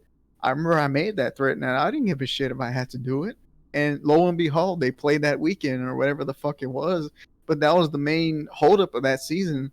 I mean, granted, you can probably make the argument, okay, well, dealing with the Skulltag community was a pain in the ass in itself. But the main problem with that season was just the end. Right. I don't know, for whatever reason, you can ask whoever was on that team. They just didn't want to schedule a reasonable time, and they would always just dodge each other. So that's when I was like, all right, enough is enough. I'll double DQ. I don't give a fuck. It don't mean shit to me. Y'all gonna play, or y'all both done. And then they played, and lo and behold, I think that was the season we paid them. And yeah, I think you that did. was fucking funny, because I remember, if I recall, I think it was Ralphus that made the comments like, man, look at these guys. They got to pay people to play their fucking league. And lo and behold, look at people getting paid to play Doom. Yeah. We're kind of ahead of the times, but it wasn't just him. It was a few others because that was the season we offered money. I think Dew and Bones offered some of the money to the winners and all that shit. And I don't know. It's just kind of tiring a little bit to deal with some of the people on the Skulltag Zandronim community. They're a different breed. There's no denying that. And I think for the most part, we kind of did okay for our first season. I just think that perhaps it was probably for the best. The ideal just didn't return. Right. And I mean, it had a long run. The end of 2006 till 20 15 or something. Yeah, something 2014. I don't remember what the hell it something was. like that. So I don't know. It wasn't as bad as people make it out. They make it sound like it was the most painful thing, but at least we weren't crying about bugs. You know what I'm Yeah. saying? So Whereas all makes we were crying about bugs, but on Zandronum, at least the one thing we are complaining about is the fucking people didn't want to play their games or they were doing dumb shit as spectators or whatever. right. I think in terms of if you want to have something competitive, I would rather take, you know, obnoxious player base over bug ridden port. Yeah. Yeah. You want players, right? Like at the That's end of the just, day, you need players. and we cater too. Like I mentioned, the tickets, like we Yeah. try to make all the people who play Zedeman feel like if they're at home. I remember some Skulltag players were like, "Why are we gotta have flags drop on Apple 4? You know, go through bridge things. You know, because that's what it was. Apple 4 or any bridge things. If you got killed, you have the flag. The flag dropped to the floor or whatever the Yeah. fuck you're on. They didn't have that flag. We add that flag. Why does our rocket jumping feel different? Why does it have to be Z Damons? Why is the jumping itself different? Why do we have no aircraft? They were all fucking crying about it, the native Skulltag players. But we have to do it, otherwise people weren't gonna play it. Yeah. They were gonna make they would cry and say, "Oh well, it's not Doom because it doesn't act this way or whatever." So I was like, all right, we're gonna eliminate that bullshit, make the tickets, be done with it. And I don't really think it was that bad, to be honest. They just held up the Masters rule. That was kind of the only thing I recall being painful. Yeah. I'm not quite sure why we didn't have a second season, but I think that was the last season of IDL you ever played, and it was the last season ever of IDL ever existence. Yeah. I mean, they went on to do WDL and still doing it, but and they kind of co-opt those two things together now. But so this is gonna kind of bring me to like I don't know, like I guess our last or post last-ish thing. This is where like you and I had like at least to me like it was a pretty nasty falling out, and I didn't talk to you for a couple of years after that. And like if anybody would have asked me about you, I was like I don't give a fuck, like fuck that guy. And it wasn't like anything that you did. It was just so that whole season on Zandronum, like I got drafted by Ty. And Saber got drafted, and we just fucking trolled Ty the whole time. Like we didn't really care. Like Who doesn't know Ty? yeah, like we just Fun didn't. fact, fun fact, Watermelon was he was Turtles on Z-Name, and he would always shit talk and troll Ty. And Ty didn't know for like years until somebody told him. He's like, "Oh, I didn't know Watermelon was Turtles. Who the fuck was Turtles?" Yeah. Like so we trolled. Yeah, yeah. Ty's a good dude. Everybody loves Ty, but shout out to Ty. But we were somehow in a position to get into the playoffs the last week of the season. We were playing map 28. And that's the map that we played on. I don't remember the name. It's Cab's map, but Zandronum at that time had a bug where if you played with a report rate over 500 hertz, was it? That your shot would sometimes just not register. And you could have fixed that by just lowering it to 500. And I was like, no, I shouldn't have to. Arr. And so that whole season, like, I was just getting mad because I would, like, periodically have that happen in games where it just wouldn't fire. But nothing bad ever happened. Like, there was no game that was lost because of it. But we played against Legion's team, and I only remember because it was Legion that was running away from me when this happened. And we went into round 3. It was 1-1. It was close. Was very close game in round 3. I'm defending. Legion gets a flag. He keeps running away from me. I go to shoot him, and the gun doesn't fire. And I had him dead to fucking rights. He would have been dead, and it doesn't fire. And that split second of it not firing was enough difference in time for their guy to come and kill me. And Legion scored. And similar to what you said about Do, I fucking lost it. I have never lost it like this in the middle of a game before, like an actual competitive game. I just started typing and raging about this is a shit port. Why are we on this? This is fucking horrible. Why does anybody like this port? Fuck Legion. Like I was just like going out. And I love Dave. I don't have any problems with Legion. But it was like a really like, and I look, to be clear, I was 100% in the wrong for that. Like 100%. It was unprofessional. It was unbecoming. I shouldn't have done that. I should have just sucked it up, played through it. Whatever happened, happened. But after, again, pre-Discord, so we're still using IRC. We went into IRC, and at that time, I know that Bones and Ralph had a falling out, and they weren't even talking. But like, I'll tell you that. yeah, yeah, I'll go on. We'll go on. But the was no, hold on. Let me tell you. So sure. I'm going like off in IRC, and you're arguing with me. You're not saying anything personal. You're not saying anything bad. But everybody, like Bones wasn't and Ralph wasn't. But even Ralph and Bones like started agreeing. Like you shouldn't have played if you felt that way. But like, and you guys were all right. But like, you know how the Zandronum community was, man. Like, I don't have to explain anything to you. The type of things that people were in there fucking saying were just like, dude, whoa. And I'm not a sensitive person. I realize it's the internet and people, you know, do a lot of tough guy talk and say things that they would never say to you in your face. But I mean, they were deeply personal things. Things like kill myself, you should just make your kids an orphan and do them a favor. Like, people were saying all sorts of crazy shit. And I got really frustrated with you because you were the one that was digging the deepest, like, in terms of, like, arguing. You weren't making anything personal. You weren't saying anything bad. But I just kind of felt like, dude, like, if we're friends, if we're cool, like, you see how these people are talking to me. Just stop. And you're not obligated to stop. You're not obligated to do any of that. But I just feel like if that were me, I would have just been like, dude, I see how these people are talking to you. Let's just take this in PM. Like, you know what I'm saying? And it just got so bad, I just left. And right or wrong, I blamed you for that, for everything. Because I just felt like, I knew how Zandronum players were going to be. You know what I mean? I knew that. But like, I just felt like you should have just been like, hey man, like, y'all need to chill or whatever. And I held that against you, right or wrong. So for a number of years, I wouldn't talk to you. I wouldn't come around the Doom community. I was done with the Doom community.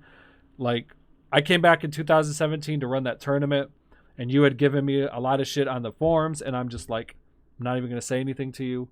But then I think it was Mobius maybe, or somebody said, like, we should talk, and we didn't really talk about this, but we kind of patched things up, and we're on good terms, and we're good now. But like, that's why I left the community and never wanted to come back. And honestly, when I ran that tournament in 2017, the Z-Damon tournament for D5M1, I wanted to run it on Zandronum because I knew I could get more players, but I wanted nothing to do with the player base. And that's why ultimately I made all these excuses up for why I didn't want to run it on Zandronum, but the bottom line was I didn't want Zandronum players. And I'm good with most of them now. I think a lot of them would have admitted back then, I don't even know who they were, if they're even still around, that they were young, they said dumb things, they shouldn't have said it. But like I said, I held that against you for a number of years. I feel like that kind of like was something that started when I didn't draft you and like we grew apart and I blamed you for like all this crazy shit and it wasn't your fault. But if you've heard anybody say that I said anything bad about you or anything like that, like that's where it was coming from. And I think I was probably in the wrong for that. So I guess just like on public and on stream or whatever, I'm apologizing for that. We're good now. I got no problems with you, but I just wanted to get that off my chest because that's something I've always felt. And I talked to Mobius about this a while ago. And, you know, he said I should talk to you, but I'm just like, you know, we'll talk. I don't think we'll ever talk about it, but you know what? I'm saying it now. And, you know, for what it's worth, I'm sorry for that. And I'll let you go ahead. The floor is yours. So, one thing I will interject before we get on to the whole IRC trolling thing that happened. When you said that Bones and Ralph weren't on speaking terms, that was actually kind of the gateway to my Zandronum experience because I'm sure you remember the whole Ralphus quotes thing. No. It was like an offshoot of the Kilgore quotes that I think Bones had ran. It was just like a collection of kind of, I don't know, totalitarian quotes that are funny quotes that Kilgore would always say. So what had happened was that it was LB that had made Ralph's quotes, and he used like a really shitty picture of Ralph. I can't remember which one it was. Mm-hmm.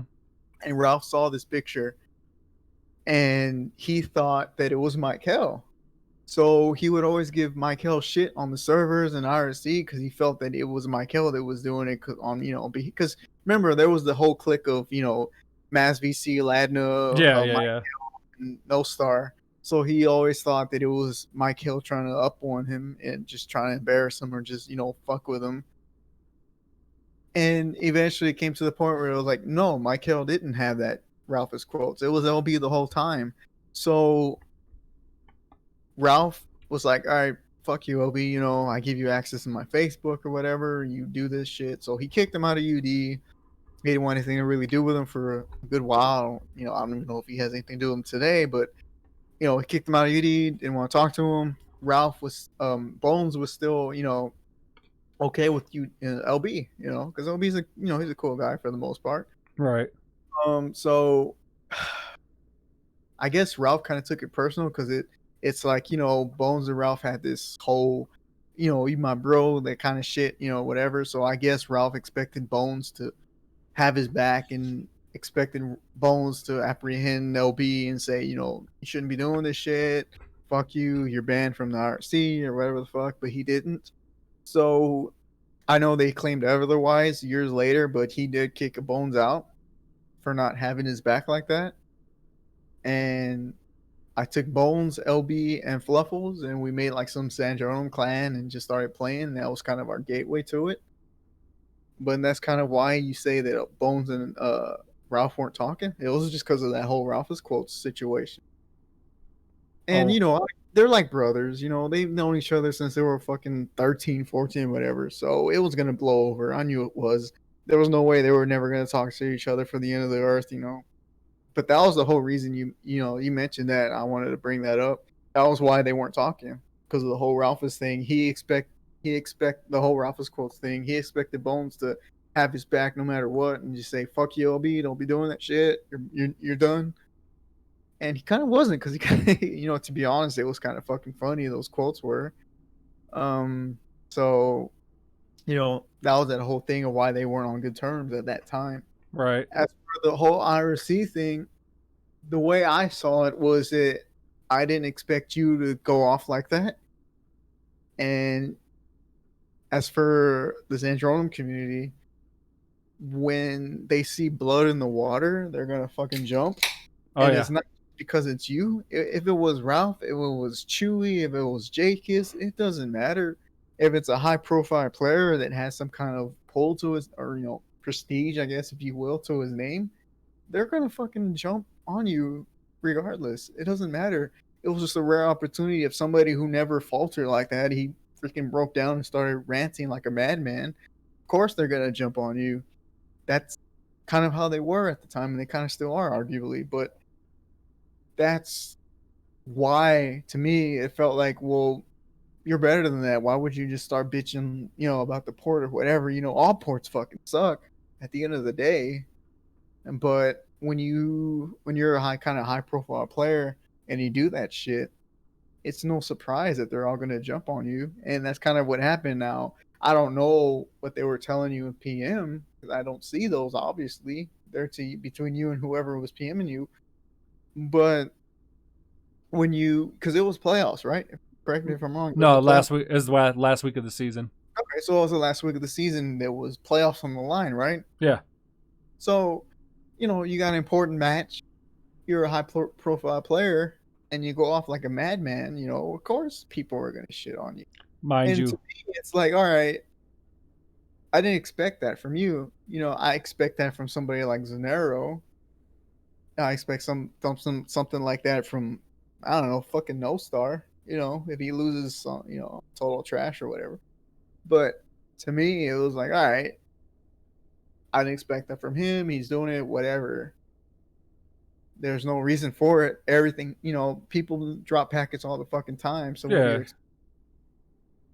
So that's why I didn't really think anything of it, to be honest. So when you said you blame me, I just kind of chuckled it off. He's just blowing off steam. Ain't no big deal. And that's how I thought of it for years, to be honest. Because, you know, I've known you for so many years, so I was like, for once he got the troll fest, Okay, so whatever. You'll get over it. And you didn't get over it for like 3 years or some shit like that. Yeah. Well, and it was honestly, like I said, it wasn't. I was in the wrong as far as the argument went, and as far as going off, like I was 100% wrong, and it was just like I said. It's kind of like the Bones thing when the Ralph thing. It's like you see these people talking shit and saying all this crazy shit to me, like in a public IRC channel. Like, just have my back. You know what I'm saying? And that's what I felt like. But I also understand that. Well, number one, like, I'm also, while I'm dealing with this, I'm also arguing with you too. And I'm saying things too. So it was just a crazy situation. It blew up. I shouldn't have held it against you. I'm honestly hesitant to say even Zandronum players. I just think it was just a collection of people now that I look back at it. Because my experience with Zandronum players now was nothing but good. And maybe it's just because, like I said, they had a chance to grow up. And look, it is what it is, right? And I'm good with you.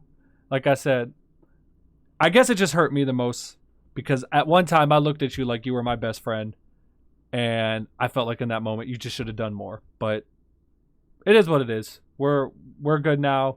I think I just overreacted, and I held it against you when I should have, and I apologize for any of my part in that. The only thing I'll say is that it might have just been, and this is something you wouldn't have known and nobody would have known. At that time, I was going through a lot of shit personally. And I was turning my life around. It was 2015 or 2014. But like 2016 is when I like turned my life around big time. Like I committed to being a lot healthier in my life. I stopped smoking. I stopped drinking. The following year, I went back to school.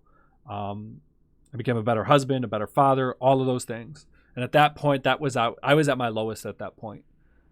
And so there are a lot of bad things going on. So it also could have been too that like I just associated Doom and gaming like as a bad thing and put it all into one ball and put it off to the side. When in reality, like it was a lot of things.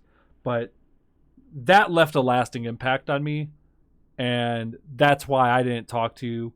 And I don't know what you've heard, like I said. I don't know what you've heard or what anyone has told you. But I'm good with you. Anything I've said, I'm sorry. I was in a bad place, but I'm better now. So, and it's all for the good. And I'm happy to be back in the Doom community. I'm happy to do things that I enjoy doing.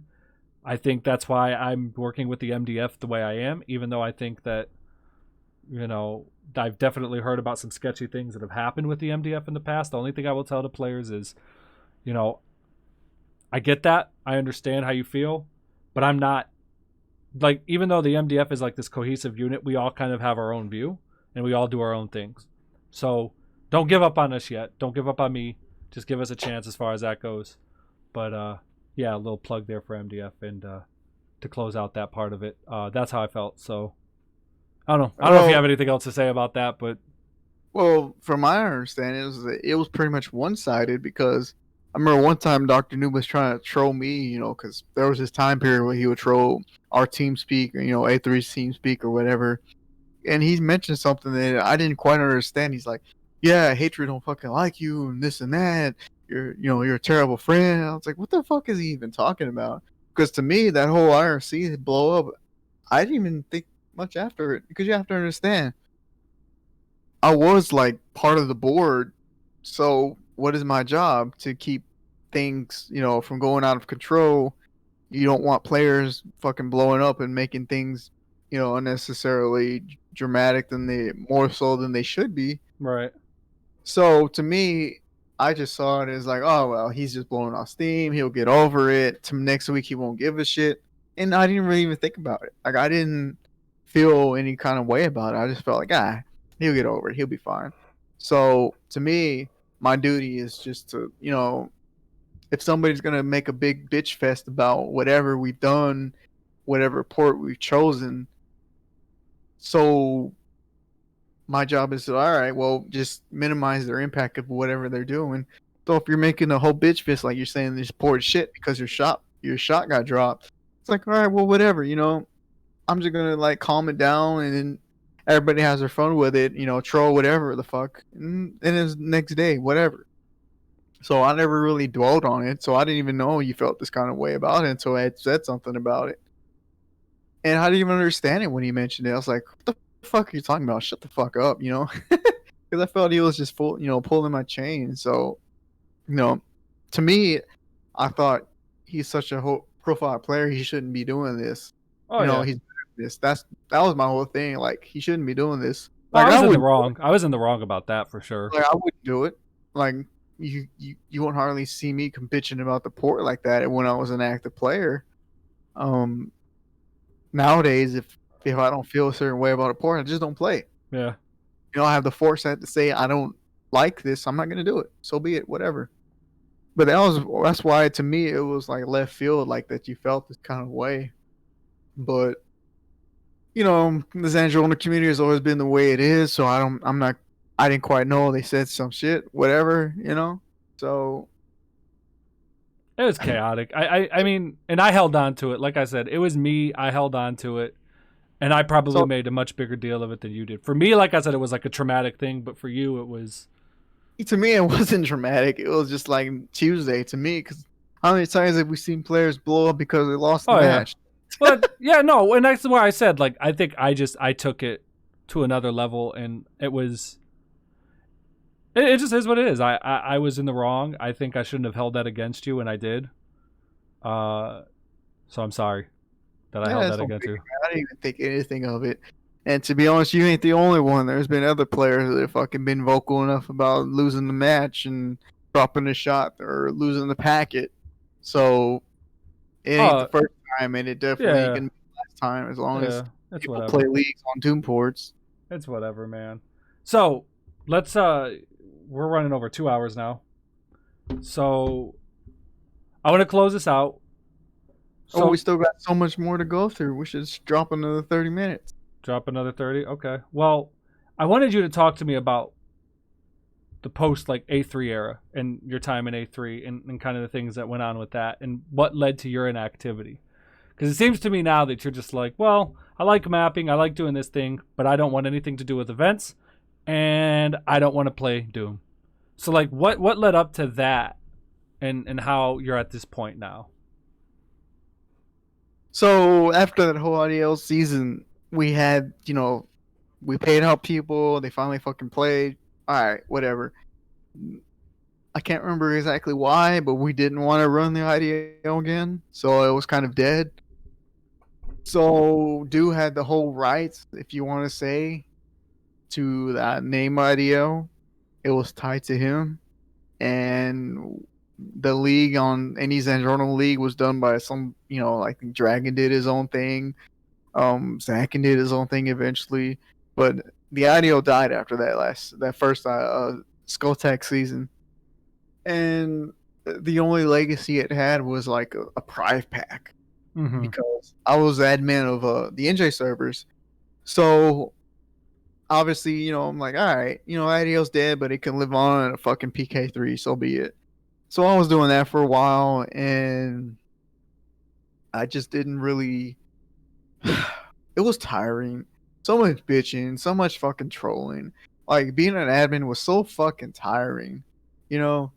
And it was kind of like that. I joined A3 once with Genova. We did like this clan war thing, and then I left to do the IDL thing, and then I went back because I'm like, I don't got anything else to do. My brother's a fucking leader, so why not? Who wouldn't join a clan with their own brother, right? Right. So, I was doing that for a while. Drama here, drama there, community drama, metal this, metal that. Metalhead. Yeah, metalhead. She came So, back. well, she was at like admin of the forums, and we took her down. And we got Tor involved. It's a lot of trouble. it's really pointless at the end of the day. But at the end of the day, we just she was just not a good admin. I never liked her from the Z Demon days, so it is what it is. But if you're asking me in terms of what happened after that IDL season, it was just pretty much playing on Zandronum, you know, interacting with the people, getting into the drama fest, having clan scrims, whatever. That's all it kind of was. Um, I know Ralph eventually thought of the idea of the WDL, trying to improve some of the things the IDL didn't do so great. I had no interest in it because I didn't like Ultimax, because I felt like, oh well, that third season we told everybody it was going to be different. We told everybody a lot of things were going to be better, and then things weren't different. Things weren't better. It was more or less of the same, and it made me look like a fucking fool. So personally, me, so I was like, fuck that, whatever. That's why I didn't really fuck with Ultimax after that, because I felt like, all right, I put my word on the line. I tell all these people sign up for this shit, and then it goes to hell. So it's like, all right, so I look like a fucking liar and a piece of shit. So that's why I took it on. Um, that's why I was kind of like, I didn't really fuck with the Ultimax after that, because you know, you put your line, you put your word, and then it goes, it turns 180 on you. You feel like a shitty person, like you just lied to everybody just to get them to sign up for the shitty league.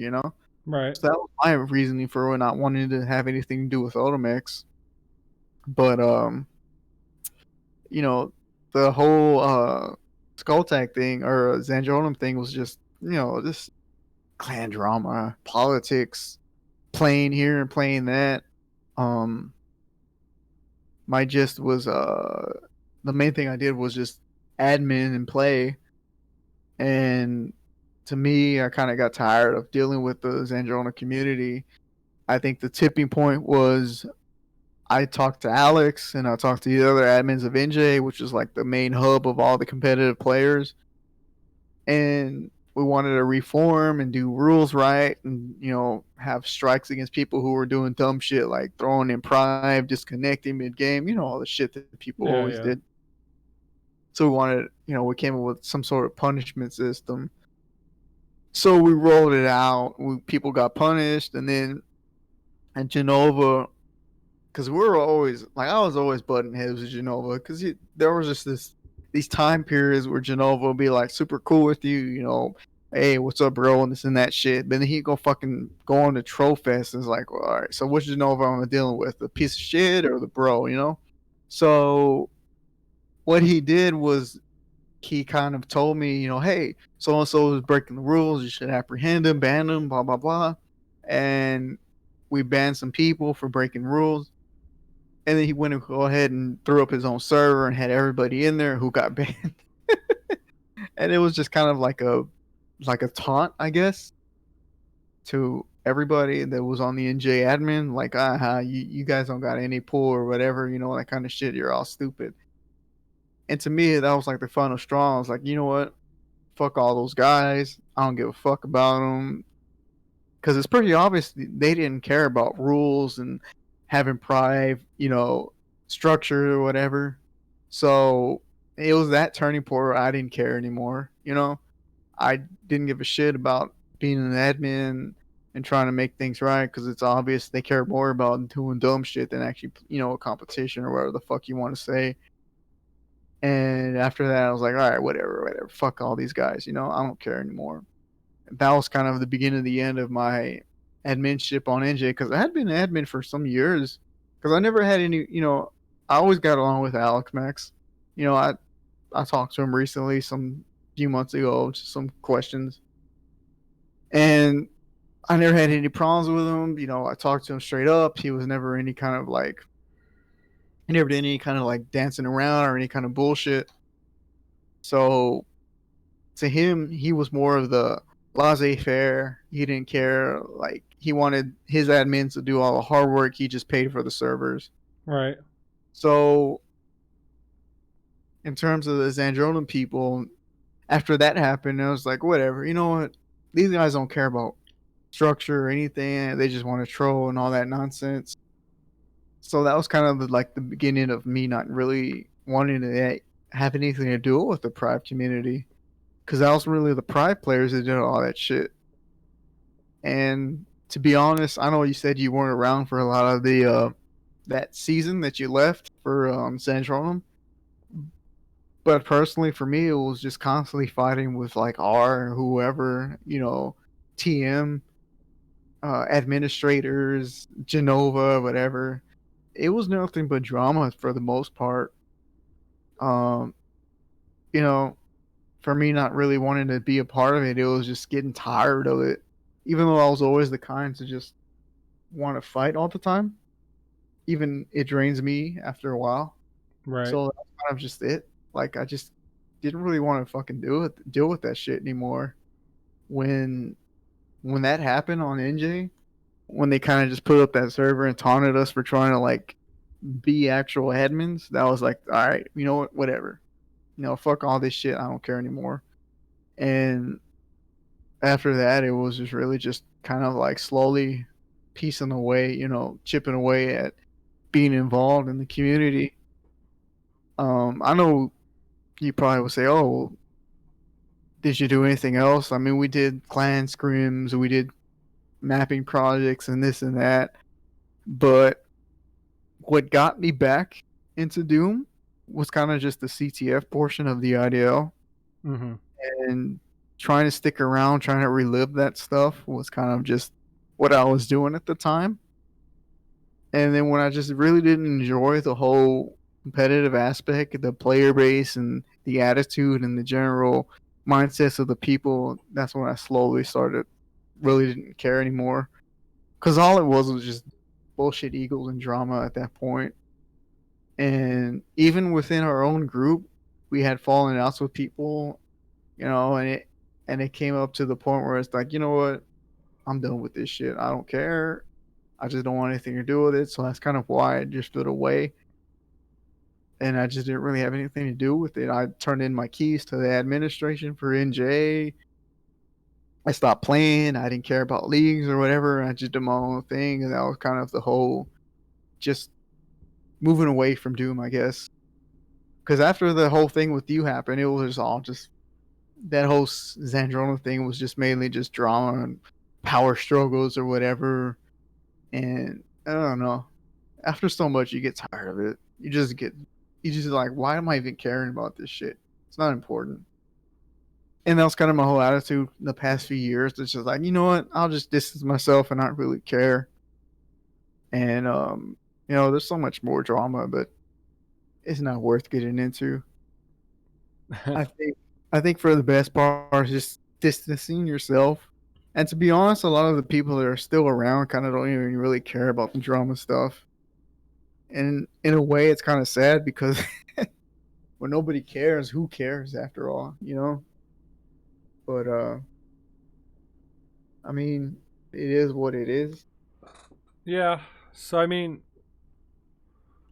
I had heard some things about you and Genova having beef with each other. I don't know if it was like, I think I remember him saying something from the fact that you guys were basically running it like Nazis. And I'm not saying that that's what I believe. I had heard something like that, and that they didn't care for the way things were being run. Okay, well, the thing about that is that people would always cry that, oh, so and so stopped. They threw a match, they disconnected, they stopped playing, all they fist ran the whole 10 minutes or whatever the hell it was. It's like, all right, so we have this lax attitude of like, all right, you guys, you eventually figure it out kind of thing, and then okay, that's not working, so we gotta take a more of a strong fisted approach. Right. So make up your mind. You get mad because we're more lax and letting you guys figure it out, but then you say we don't do shit. Okay, so then now we do shit, and then all of a sudden, oh no, you guys are fucking hell Hitler Nazi. I'm like, oh, well, make up your fucking mind, you know. And it was really just Genova for the most part. Like I was just so fucking tired of Genova at the end of it. All it was just one day Genova's like your best buddy laughing with you on TeamSpeak, and this day he's just trying to fucking troll you and fuck you over with dumb shit with politics. And it's like, all right, which Genova am I dealing with? Which one are you? After a certain after so many years of dealing with him, it's like, all right, you know what? I don't give a fuck anymore. Deal with it. So if he felt that way, so be it. the player base obviously couldn't handle, our more relaxed approach, because Alex Max's approach was just more, admins will deal with it with whenever people bring something up. We're not going to be actively always trying to police them.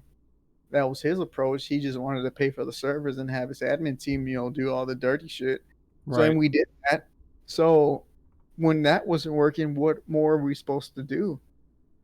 Obviously, that's not working, so we have to do something else. So, when we do more of a more strict, you break this, you get this punishment, we try that. And then they don't like that. So, then what the fuck do you want? You don't like us not being lazy, and you complain we're never in the servers, we're never around. Okay, now we're around, we're more strict or whatever, and then you don't like it. So then what the fuck do you want? Right. That was my whole meaning about it. And then he brings the whole, because to be honest, you look at the fucking topics of that he made, all it was a fucking power struggle. People blamed us, blamed me for being part of the people that killed BE. The automated service he did for a TSPG, right? Yeah. So he made the BE shit with Watermelon. So he was the first one to bring that shit up with Xandronum. The automated server hosting and whatever. You just throw a few command lines and you got your server up. So for some reason he felt like, it's been a couple years, so I may be wrong. But he took the servers down because he wasn't happy with the way, certain people weren't being apprehended for their actions. Namely like me and my brother, or whatever, Mobius or whoever you want to say. So he was kind of holding the community hostage by saying, "Oh, you got to ban these guys and do that, or I'm taking my server down." So it's like, what the fuck are you even doing? I thought you were our buddy, but then you're doing this whole stupid power grab bullshit, and then it backfired on his ass because nobody gave a shit. Because then TSPG came, arose or whatever. They used the same bot. So it's like, what are you fucking doing? It's so fucking tiring of dealing with your bipolar ass every fucking year. So when he fucked off, it's like, all right, whatever. I'm just tired of this shit. That was like the last big major, drama that happened between me and him, because you never knew which Genova you were dealing with. Right. You'd have Genova, they would be like, talk to you on TeamSpeak or whatever and be like all cool and shit. And then you got the Genova that'd be like trying to bury you on the forums and saying that you're a piece of shit, you're terrible, you should be banned because you do this. So I if he felt like we ran it like a Nazi, it's because doing the opposite didn't work. So obviously we're gonna try we're gonna try to do it more strong fisted, but the Pride community didn't really care at that point. So it comes to a point, it's like, all right, so damn if you do, damn if you don't.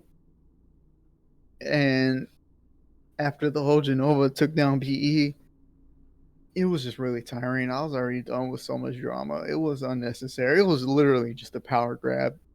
And he lost the power grab.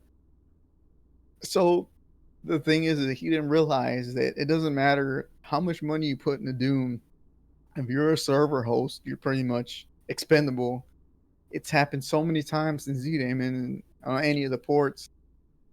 If your servers go bye-bye, somebody will take your place. Yeah. And that's exactly what happened. TSPG took his place, and it's like, oh, who's Genova? I don't know. He fucking made the bot server, whatever.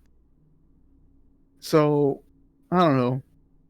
I don't know what his deal was. I don't know if he was bored and just felt like trolling or whatever, but it was during that time where it was pretty much tiring for the most part. After that, it was kind of just more or less peaceful, I guess, for the most part. I know the Xandronum administration has tried this whole different aspect of policing their player base, I guess. If you're just the person that has a track history of doing bad stuff, they'll get rid of you. Whatever. So be it. I didn't particularly agree with that because they were the kind of people that would say, oh, you did bad over here on YouTube, so we're going to ban you. So it's just dumb. Yeah. Extending your reach too far. Yeah, it's literally what it was. Extending your reach too far. I don't agree with that. I think if somebody fucks up around the servers or on the forums or whatever the fuck, they get banned shit can there and there. Just because they do something stupid on another forum, so they shouldn't get punished. But I guess I can kind of understand doing the opposite hasn't worked for so long. So sure, maybe try this way. Um, I don't know. After just kind of getting fed up with all the dumb drama, I just kind of drifted apart and did my own thing. And um, I don't know. It's been better for me. I kind Yeah. of don't. I kind of haven't really enjoyed the game too much in the past few years. The the people that are around during that time are gone, so it's not the same as it was when I was a teenager. So I feel like, can't really live the past. But I still enjoy making content or whatever, whether people like it or not. I just like the process of creation, so that's pretty much what I've been doing the past few years. I don't really get involved with leagues or anything too much. I don't know what's going on. The only drama I know that happened recently was the whole ghosting incident. Yeah. We can get into that in a bit. Uh, I think it was kind of funny. Well, not necessarily funny, but it's interesting in aspects. Uh, I guess you can kind of give a preview or overview of what happened with the whole ghosting thing. I guess. Yeah, so like I don't I don't know a ton about it either cuz I wasn't around. I guess what it was, and Ralph explained it to me, was that it was a team with Tony and Bones, and they did it against Caboose and Ross King, and I don't know if it was a playoff game. I don't remember. I really don't. I just know that basically they found out that Bones' team was ghosting because Tony uploaded something onto YouTube or something that they basically discovered that their fourth was sitting in the server and they were giving away positions and they were timing items.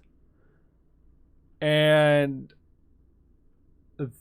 there was just a huge fallout with it where I guess I don't even know if Bones got punished or if he got suspended for a game or what or any games docked. I really don't even remember the whole fallout from it as far as what the punishment was because I've only talked to a couple of people about it a couple of times, but I guess the gist of it was that everybody else felt like, wow, this is like the UD Mafia, where they're just looking out for each other. Like he didn't get any real punishment. And there's all this drama about it. And basically they're holding the WDL and their administration, and particularly Ralph, is responsible because Ralph isn't giving Bones a real ban or any real punishment because they're friends. And basically what Ralph told me was the reason why that they didn't really do much was because, number one, it didn't make any difference in the game. The fact of the matter is Bones' team still got fucking smashed. Number two, ghosting, while nobody... Like, I'm never going to say it's okay to ghost people. It's not on par with something like aimbotting or wall hacking. And number three, the WDL does shorter seasons where they only do 5 games during the regular season. So if they go around disqualifying people right and left, they don't have a lot of leeway to redo matches or anything along those lines. So I think like Ralph is put in kind of a rock in between a rock and a hard place where he's like, well, do I come down on him or do I just kind of say, you know what, like this guy has been around forever. He's done a lot of things for the community. Maybe I should just let it go and, because it didn't matter at all. It's kind of like how you see in baseball where like there's a lot of things that are against the rules that people still do. ghosting is one of them, and there's no perfect way to police it unless you just play with only people allowed in the server as the game is being played and everyone else has to watch the stream. But that's not a good thing for Doom because people like being in the server to watch the game. And at the end of the day, I do think I agree with Ralph in that sense, because Bones, while everybody, even myself included, have had problems with him, the community is in a much better place because of him. And Bones is not somebody that has a long history of cheating. He's done a lot for the community, so like I wouldn't have been in a position where I would have pushed for banning him. I mean, I might have sat him down for the rest of the season and just been like, look, I got to make an example out of you. Or if it was in a playoff game, look, you can't captain next season. I would have done something like that, but I guess the players just blew up and said it was this whole mafia thing and that basically they were all in cahoots. And, you know, Ralph just said pretty much what you said. Okay, fuck all of you. I'm like not doing this. I'm getting away from this because like this is just too much. And I think all of us, to just clear this up, I have had something that none of you guys have had. I've had breaks from Doom in the community because I went and I played in another game. I played League of Legends, you know, almost as long as I've played Doom now. Like I played League of Legends since 2012. I played League of Legends for 8 years, and I played Doom for like 15 years. But there's a lot of inactivity in those 15 years of Doom. In reality, I've probably only played Doom for like 10 years. And you guys have never really had real long extended breaks. It was just like a year off here, and then you're back in the community, you're back in the thick of it. And that just wears down on you. Like, that shit beats you the fuck down. And you just get to a point where you don't want to do it anymore. And it takes away the fun it takes the fun away from the game. Look, both times that I've left this community for long periods of times, in 2012 and in 2015, were because it just wasn't fun for me. Whether it was drama, whether it was anything else, I lost passion for the game and I wasn't having fun, and I had more fun doing other things. Now I've come to a point where I'm back because, frankly, I don't have fun playing League. I miss the interactions that I get in Doom. I missed a lot of my friends in Doom. Quite frankly, the people that I played with in Doom are my age, whereas like League players are like 17, and holy shit, fuck them. But yeah, so I get it. And that's what we do in the MDF, where it's like we all kind of do our own thing. We run things whenever we want. We don't really answer to anybody. We don't really care about perception so much. I mean, we do. But like the Prague tournament that I'm doing right now, I think I have like 11 signups. If I get 12, whatever, fine. I'll run an event with 12 people. I don't care. Like, and it's gonna be streamed, and I'm gonna have fun doing it. I might even play in it. But I think that's a good thing for you guys, all of you going forth, where you've had this time off, because we just ran a WDL. Well, I was in the WDL. I didn't run it. But Ralph and Bones and everything, and they did it. It was a great season. It was a very competitive season. You had a lot of old faces come back. You had me. You had Chain Dude. You had Stal. I'm sure there's others that I just can't think of off the top of my head. But we came back. We played. We all had a good time. And yes, there was some drama, like there always is.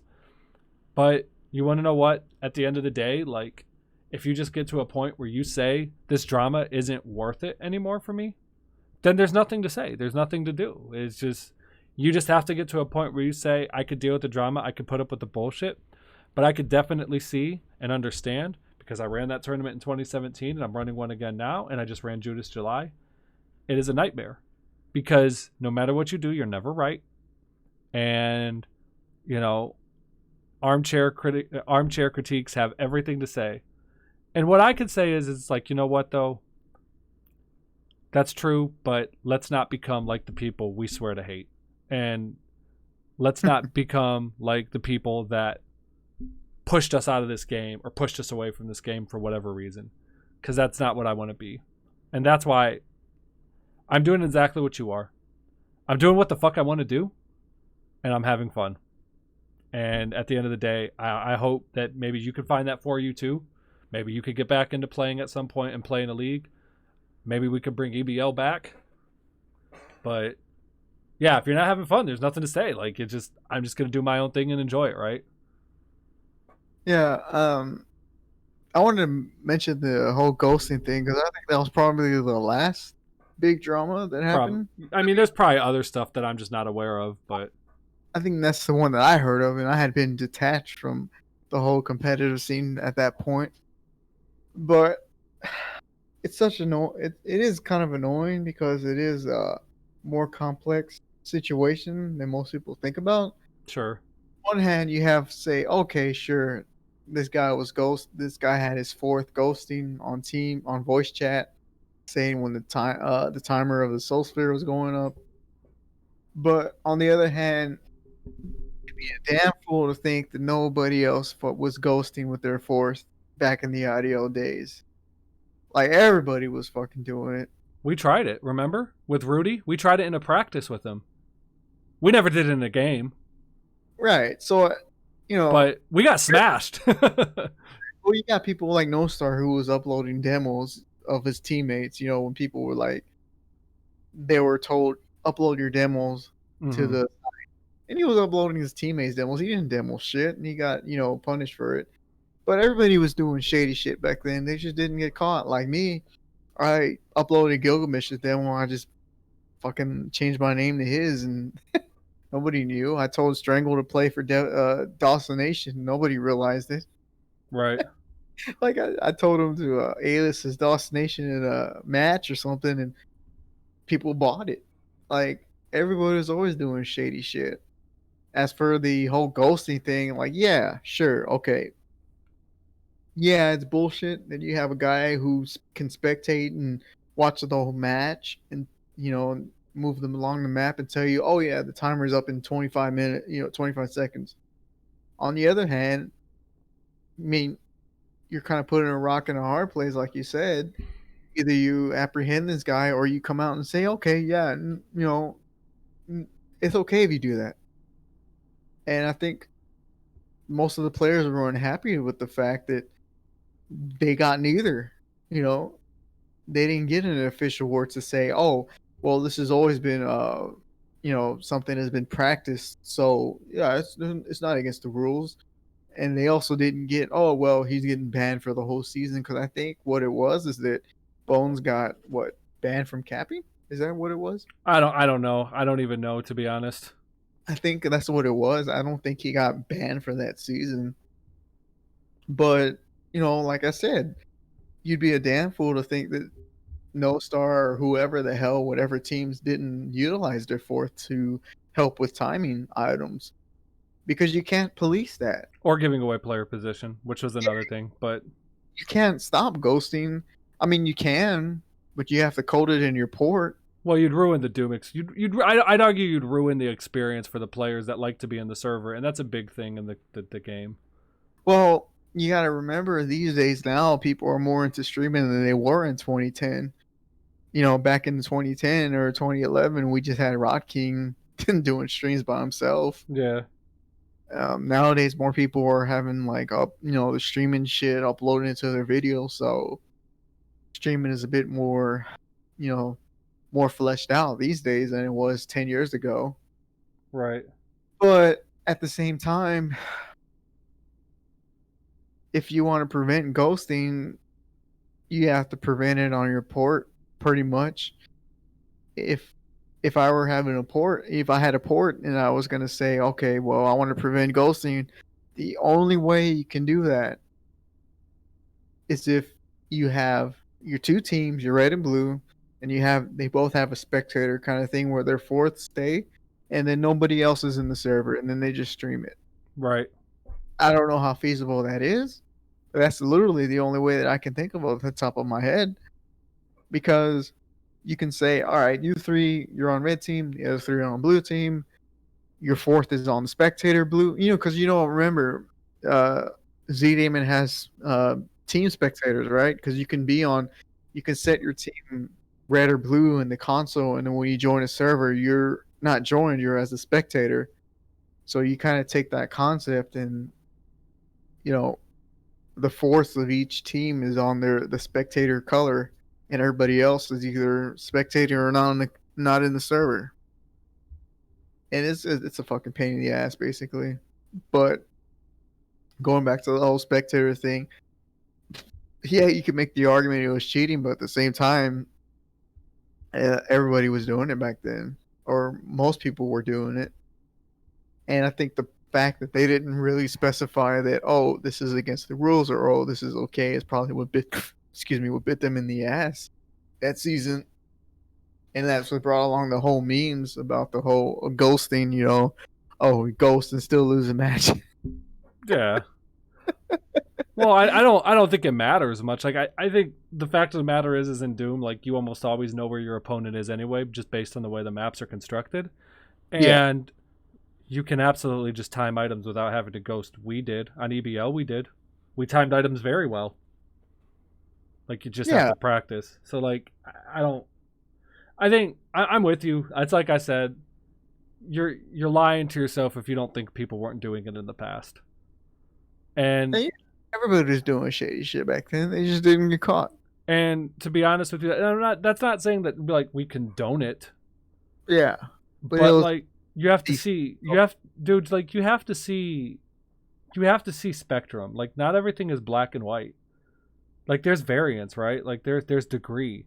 And the fact of the matter is yes, while I think cheating is cheating and there should be no tolerance, there's also some things where I'm just like, that's cheating in a way and definitely unethical, but it's not the same thing as aimbotting. It's not the same thing as wall hacking.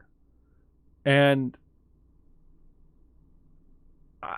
I don't know. Like, I don't know what I'd say to it. I would just say, look, if you're stupid enough to get caught, I got to sit you down. But again, like you're also as an administrator, like it's not like we have an endless supply of players, right? And moreover, like I said, then you have to consider who the person is. Bones, whatever people think of him, and you can think whatever you want of him, you're free to do so. Bones has done a lot for the community. He's been an administrator, he's run leagues, he's been in clans, he's been, whatever you think of him, fine. But like, I don't think anybody thinks like cheater. Like a long history of cheating comes to mind with him. So there's that too. And let's be clear, we've had people in the past that were known cheaters that played in the IDL. And they were given second chances. I mean, Polyf was a fucking known cheater and he got to play in the league several times. He cheated in the league at one point. Now, because he fucking DDoSed the other team.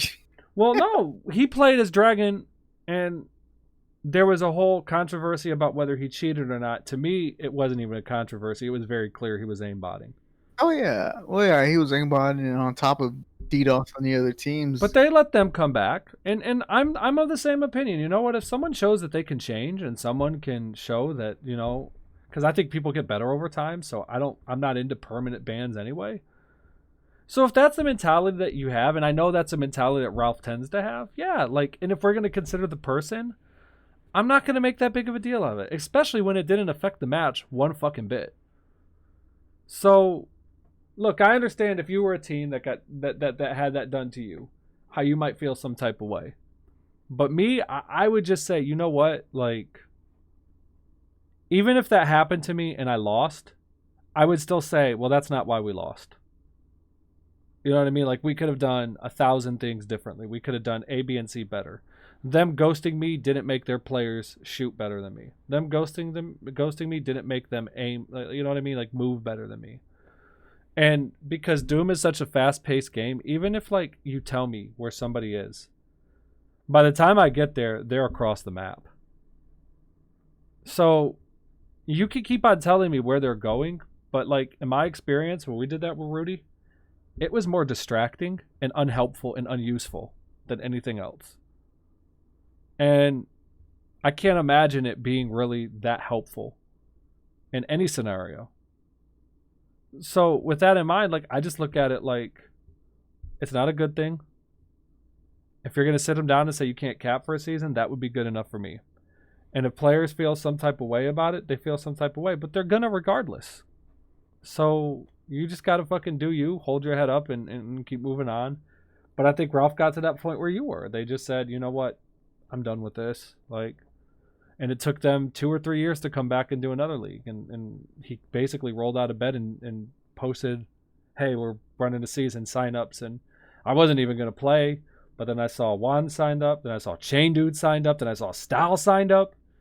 And I was like, all right, I got to sign up. I fucking sucked. I was probably 60-50% of what I once was, but I'm fine with that because I don't want to play 6 to 8 hours a day anymore. I don't have the endurance or the drive to do that anymore. But I got to play with Alpha. I got to play with Dranzer, and you have ties to both of those players. Dranzer's an A3. Alpha was in a clan with your brother for a long time. I kind of already knew Dranzer a little bit, but playing with him was awesome. He's a cool dude. Alpha's a cool dude. I really like him. So I guess I would tell you is, if you're an administrator and you feel jaded and disgruntled by this community, I get it.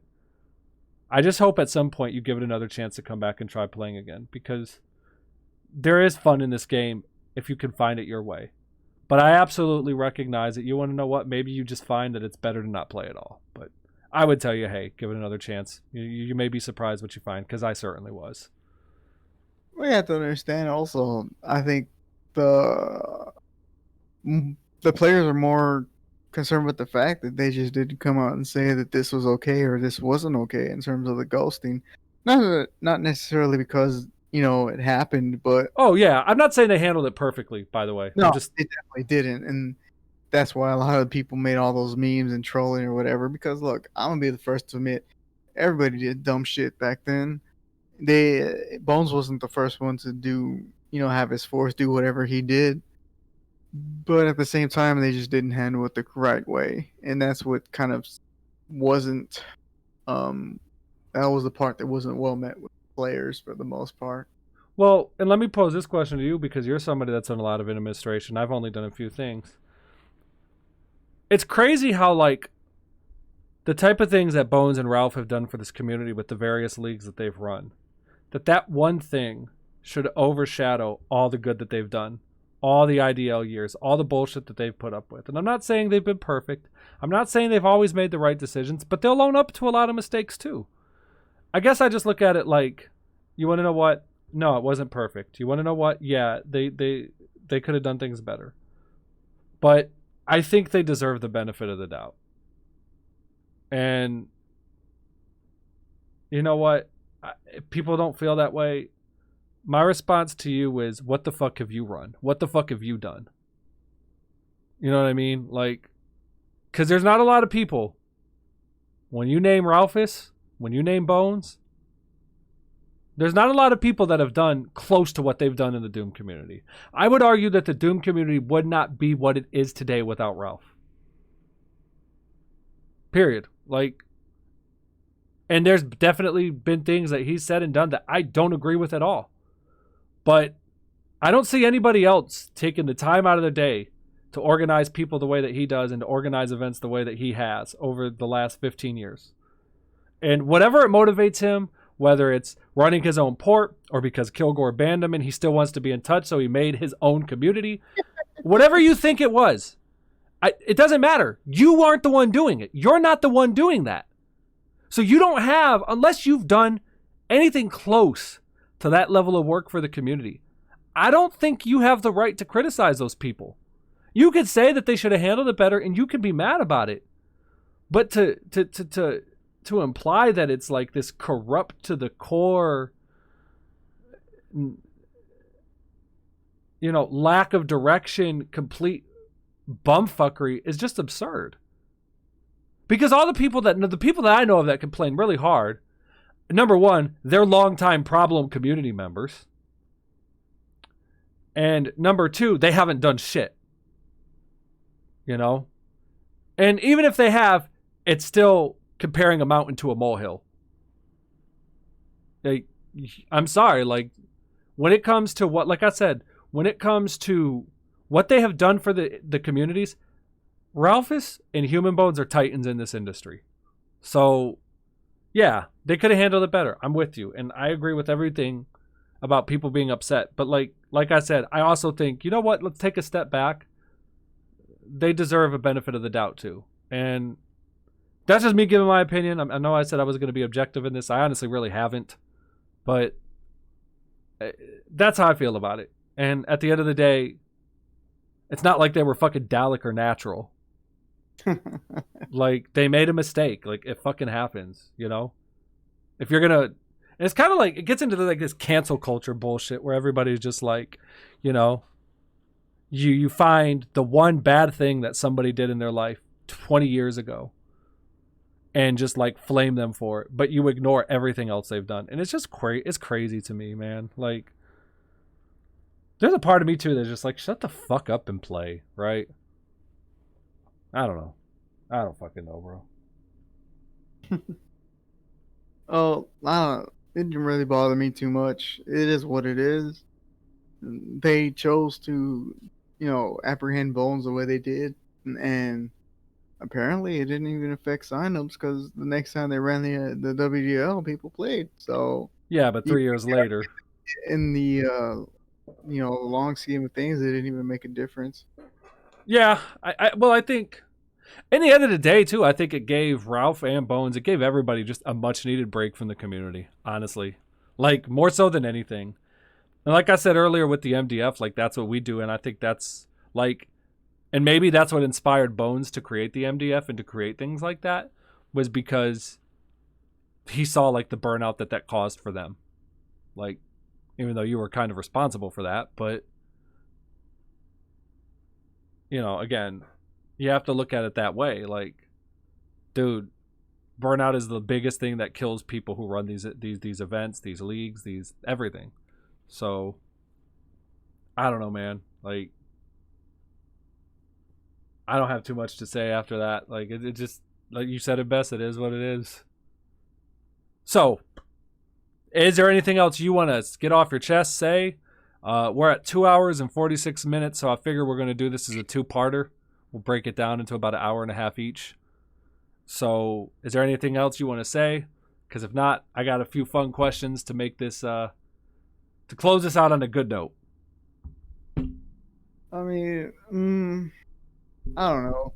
I can't really think of anything more. In my current time in the community is just far removed from it, so I'm so out of touch at this point. I don't even really play anymore. I don't really keep up with any of the big news, any of the big drama. I don't even know what leagues exist anymore. So, um, I can't really think of anything more unless you want me to speak on any specific drama that you aren't unsure about. I don't know of anything else. Um, I mean, like I, I know some of the Zach and stuff recently, but that's dumb shit. Like, I don't care about that, and I'm sure you don't either. I mean, you could talk about the ports, the way they're run. I mean, I mean, I don't know what there is to even say about that anymore. Like, we all know the history of the way the ports were run, right? Like, it's history. I mean, Z Damon, let's be honest, they had everything. They had everything in the palm of their hands, and they dropped the ball. And that ended up causing a split. And there was already a kind of a split within that community anyway, between NS and OS, and then other splits. And then Otimex went off and did their own thing. Xandronum eventually, or Skulltag eventually became Xandronum. To me, I don't know what there is to say about it. Like, everybody kind of does their own thing now. I wish them all the best. I support all of them. You know, of course, I just said something bad about Z Damon, so I'll be banned tomorrow. You know, go the background. Yeah, man, I'm gonna. So I applied for this job, and one of the things is that they said that you got to get an FBI background check. So I'm about to find out from them tomorrow. Yeah, by the way, you failed that because Z-Damon put in a bad word for me or something. I'm just joking. I love you, Domains. I love you, man. I'm having fun. This is fun for me, and you know. But let's be honest now. Y'all came down a little heavy-handed back in the day. So I don't know. I don't know what is there. I don't know what there is to say about the ports. We're here. It's ancient history. And quite frankly, even if you brought up some of this drama, Ralph Kilgore, which I don't even want to fucking hear their names. I'm so tired of hearing about that. The Doom World dramas. I recently did find out about that, and I wasn't even aware of that about the QuakeCon.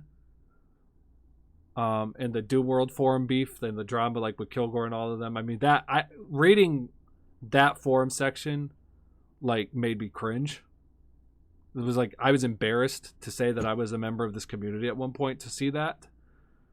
But again, like, what can you really say about it? Like, it was what it was.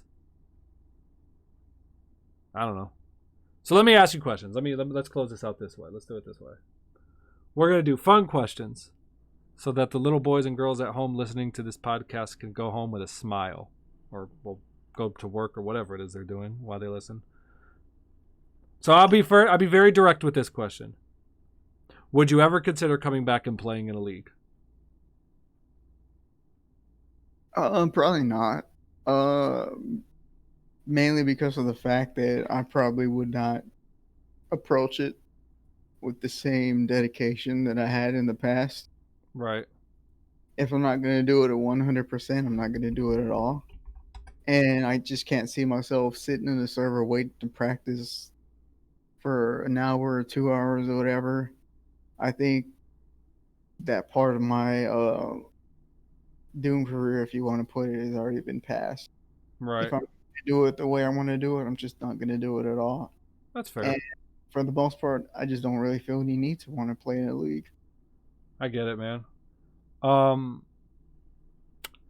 right, I gotta throw out this because I want to potentially have my ego massaged a little bit, since it's taken a little bit of a hit over the last year, since I'm not good at the game anymore, and I'm hoping that you could help me out here. Who are your top 5 overall Doomers of all time?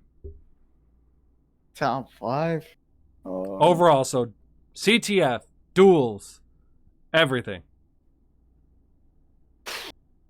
Let's see here. Chewy? Yeah, that's a given. No Star. Genova. Stallion, I guess. And I don't know. I won't say J-Kiss, because J-Kiss is like the master dodger. I don't know. Fill in whoever the hell you feel like. To be honest, I don't know. I can't say J-Kiss because he's kind of like a bitch when it comes to setting.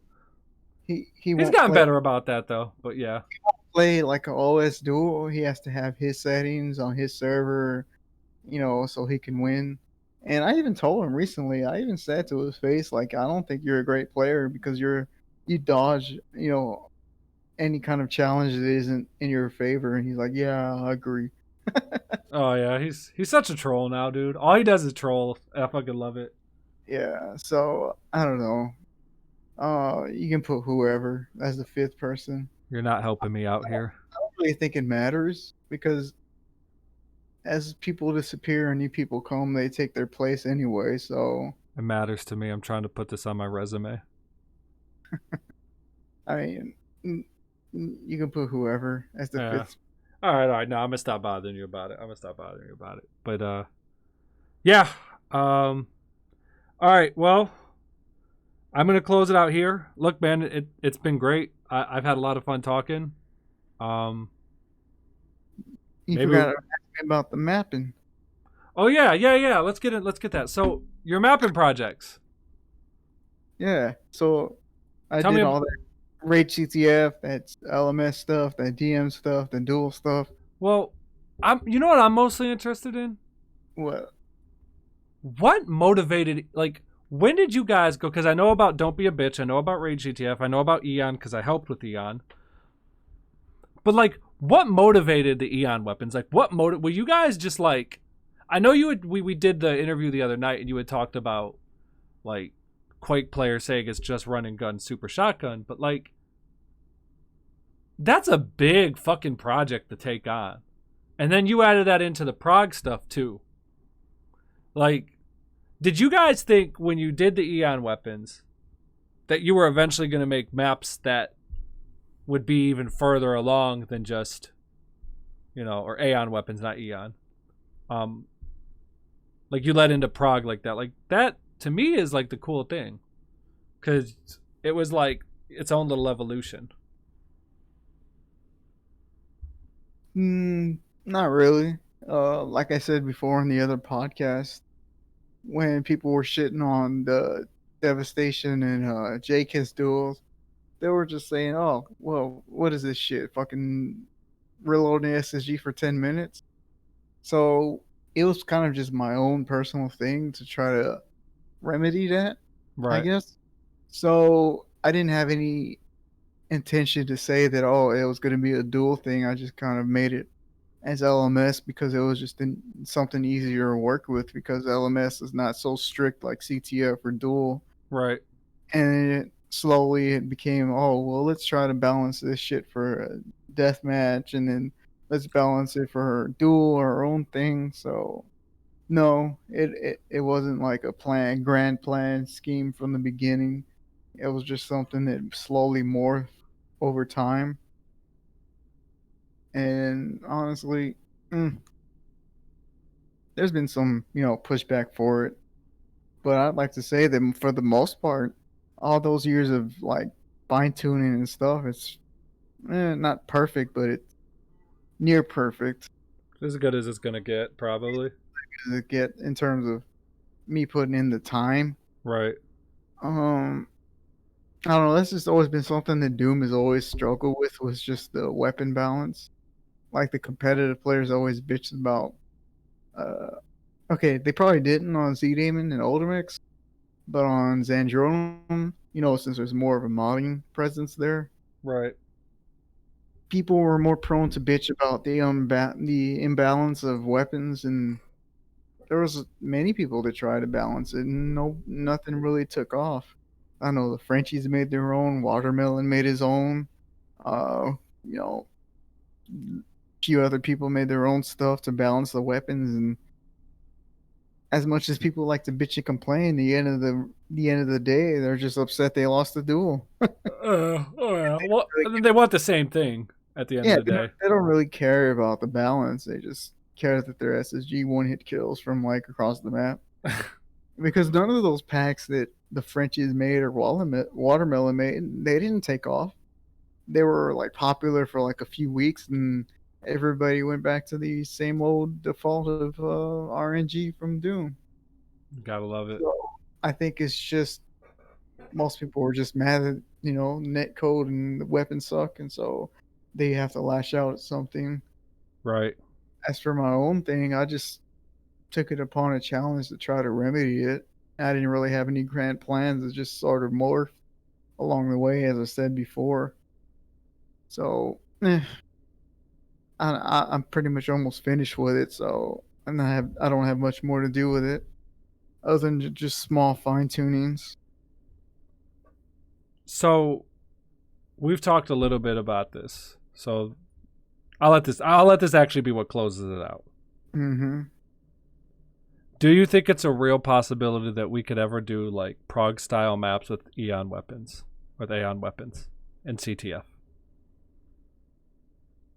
Oh, Would you be willing to do it? I guess is the better question because it's possible. It's just whether or not we're willing to do it.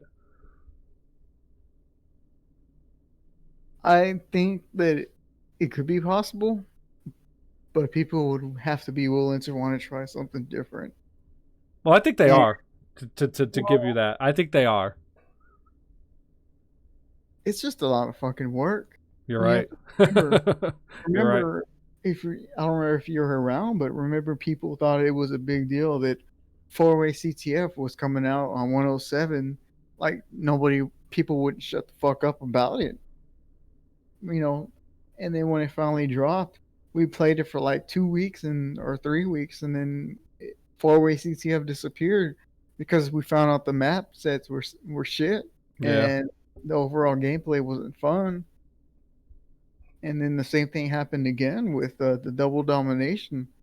We had all the hype, like, oh yeah, 109 is gonna have this double domination from UT from Unreal Tournament, and it's gonna be the shit. And then we all played it, and the fucking maps are ass, and then nobody Yeah. ever the game mode ever again because it was garbage. Never took off. So the biggest obstacle would probably be the fact that you gotta have a good set of maps to present your whatever game play style or gameplay you want. Right. Think of it in terms of the old Z-Dame and CTF 1, 2, and 3. Most people think fondly of 1 and 2 and not so much of 3. Although 3 had status idle, which I thought was good, but that's, yeah. 3 had 3 was just wasn't as consistent as the first 2. No. I honestly, I can only think of like status idle of the third map pack that I think Crawl Space was okay, but like I don't know, man. Crawl Space was. Well, it just feeds in the fact that you gotta have a good map set to present your idea. Otherwise, it's just gonna die. Yeah. And I think that's probably the hardest part because you're going onto unknown territory with a CTF gameplay style that nobody's ever done or even tried to embrace. Right. So that's probably the hardest part about it. I think it's possible, but it's just, is the payoff good enough? And then it's got to be done right on top of that because you only get one trip to the plate. Yeah, because you can put on all your effort all you want, but if it sucks, nobody's going to play it. And then it's pretty much just a footnote in the grand scheme of things. Yeah, for sure. Yeah, we'll see. I guess we'll know when we know. So, all right, man. But yeah, I'm gonna go ahead and close this out. We got right around 3 hours. I've had a lot of fun. Like I said, this has been great. I really enjoyed this. I actually had way more fun than I thought I was gonna have doing this. Yeah, we were saying we're only at like 90 minutes and be done. Yeah, then we doubled that, and got me and got me banned from Z-Damon. Look again, but it ain't the first time. Won't be the last. Be honest. Anybody will tell you that the way Z-Damon runs, they're the true, Iron Fist, and that's just the way it is. There's no surprises here. They've always been like that, and that's the reason why we have stuff like Odomix or whatever. It's pronounced. By the way, it's pronounced Odomix. Well, fuck. Who cares? No. Fucking. Did they actually say that? No. There's somebody AVC pronounced it like that, and like we just thought it was fucking hilarious. So we just started saying, "Excuse me, it's pronounced Odomix." So there I don't know.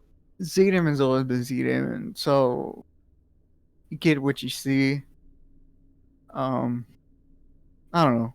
I wouldn't worry about it if you got banned or not. I'm not gonna get banned. I wouldn't. Even if you did, I don't think you lose. You wouldn't lose sleep over it. No, of course not. But yeah, it is whatever. But yeah, dude, this shit was great. I think we could do some in the future too. I'm looking forward to doing more with other people. Look, if anyone has any rebuttal, I'll let you know. I don't even think that you're gonna listen this long enough. You probably only streaming to like Capo or something. I hope he's not. over there scheming with like, I show them I'm the best player or some shit. We're both about to get DDoSed. Yeah, he's probably gonna DDoS everybody. We're fucking done. So, all right, man. I'm gonna close this off. Thanks again. This was fucking great. I had fun, and everybody. It was Rest King, great player, great friend, great content creator rather. So thanks for listening, and I'll see you next time. Hey, also coded shit for Zentron. Don't ever forget. And a coder of that. All right, see you guys later.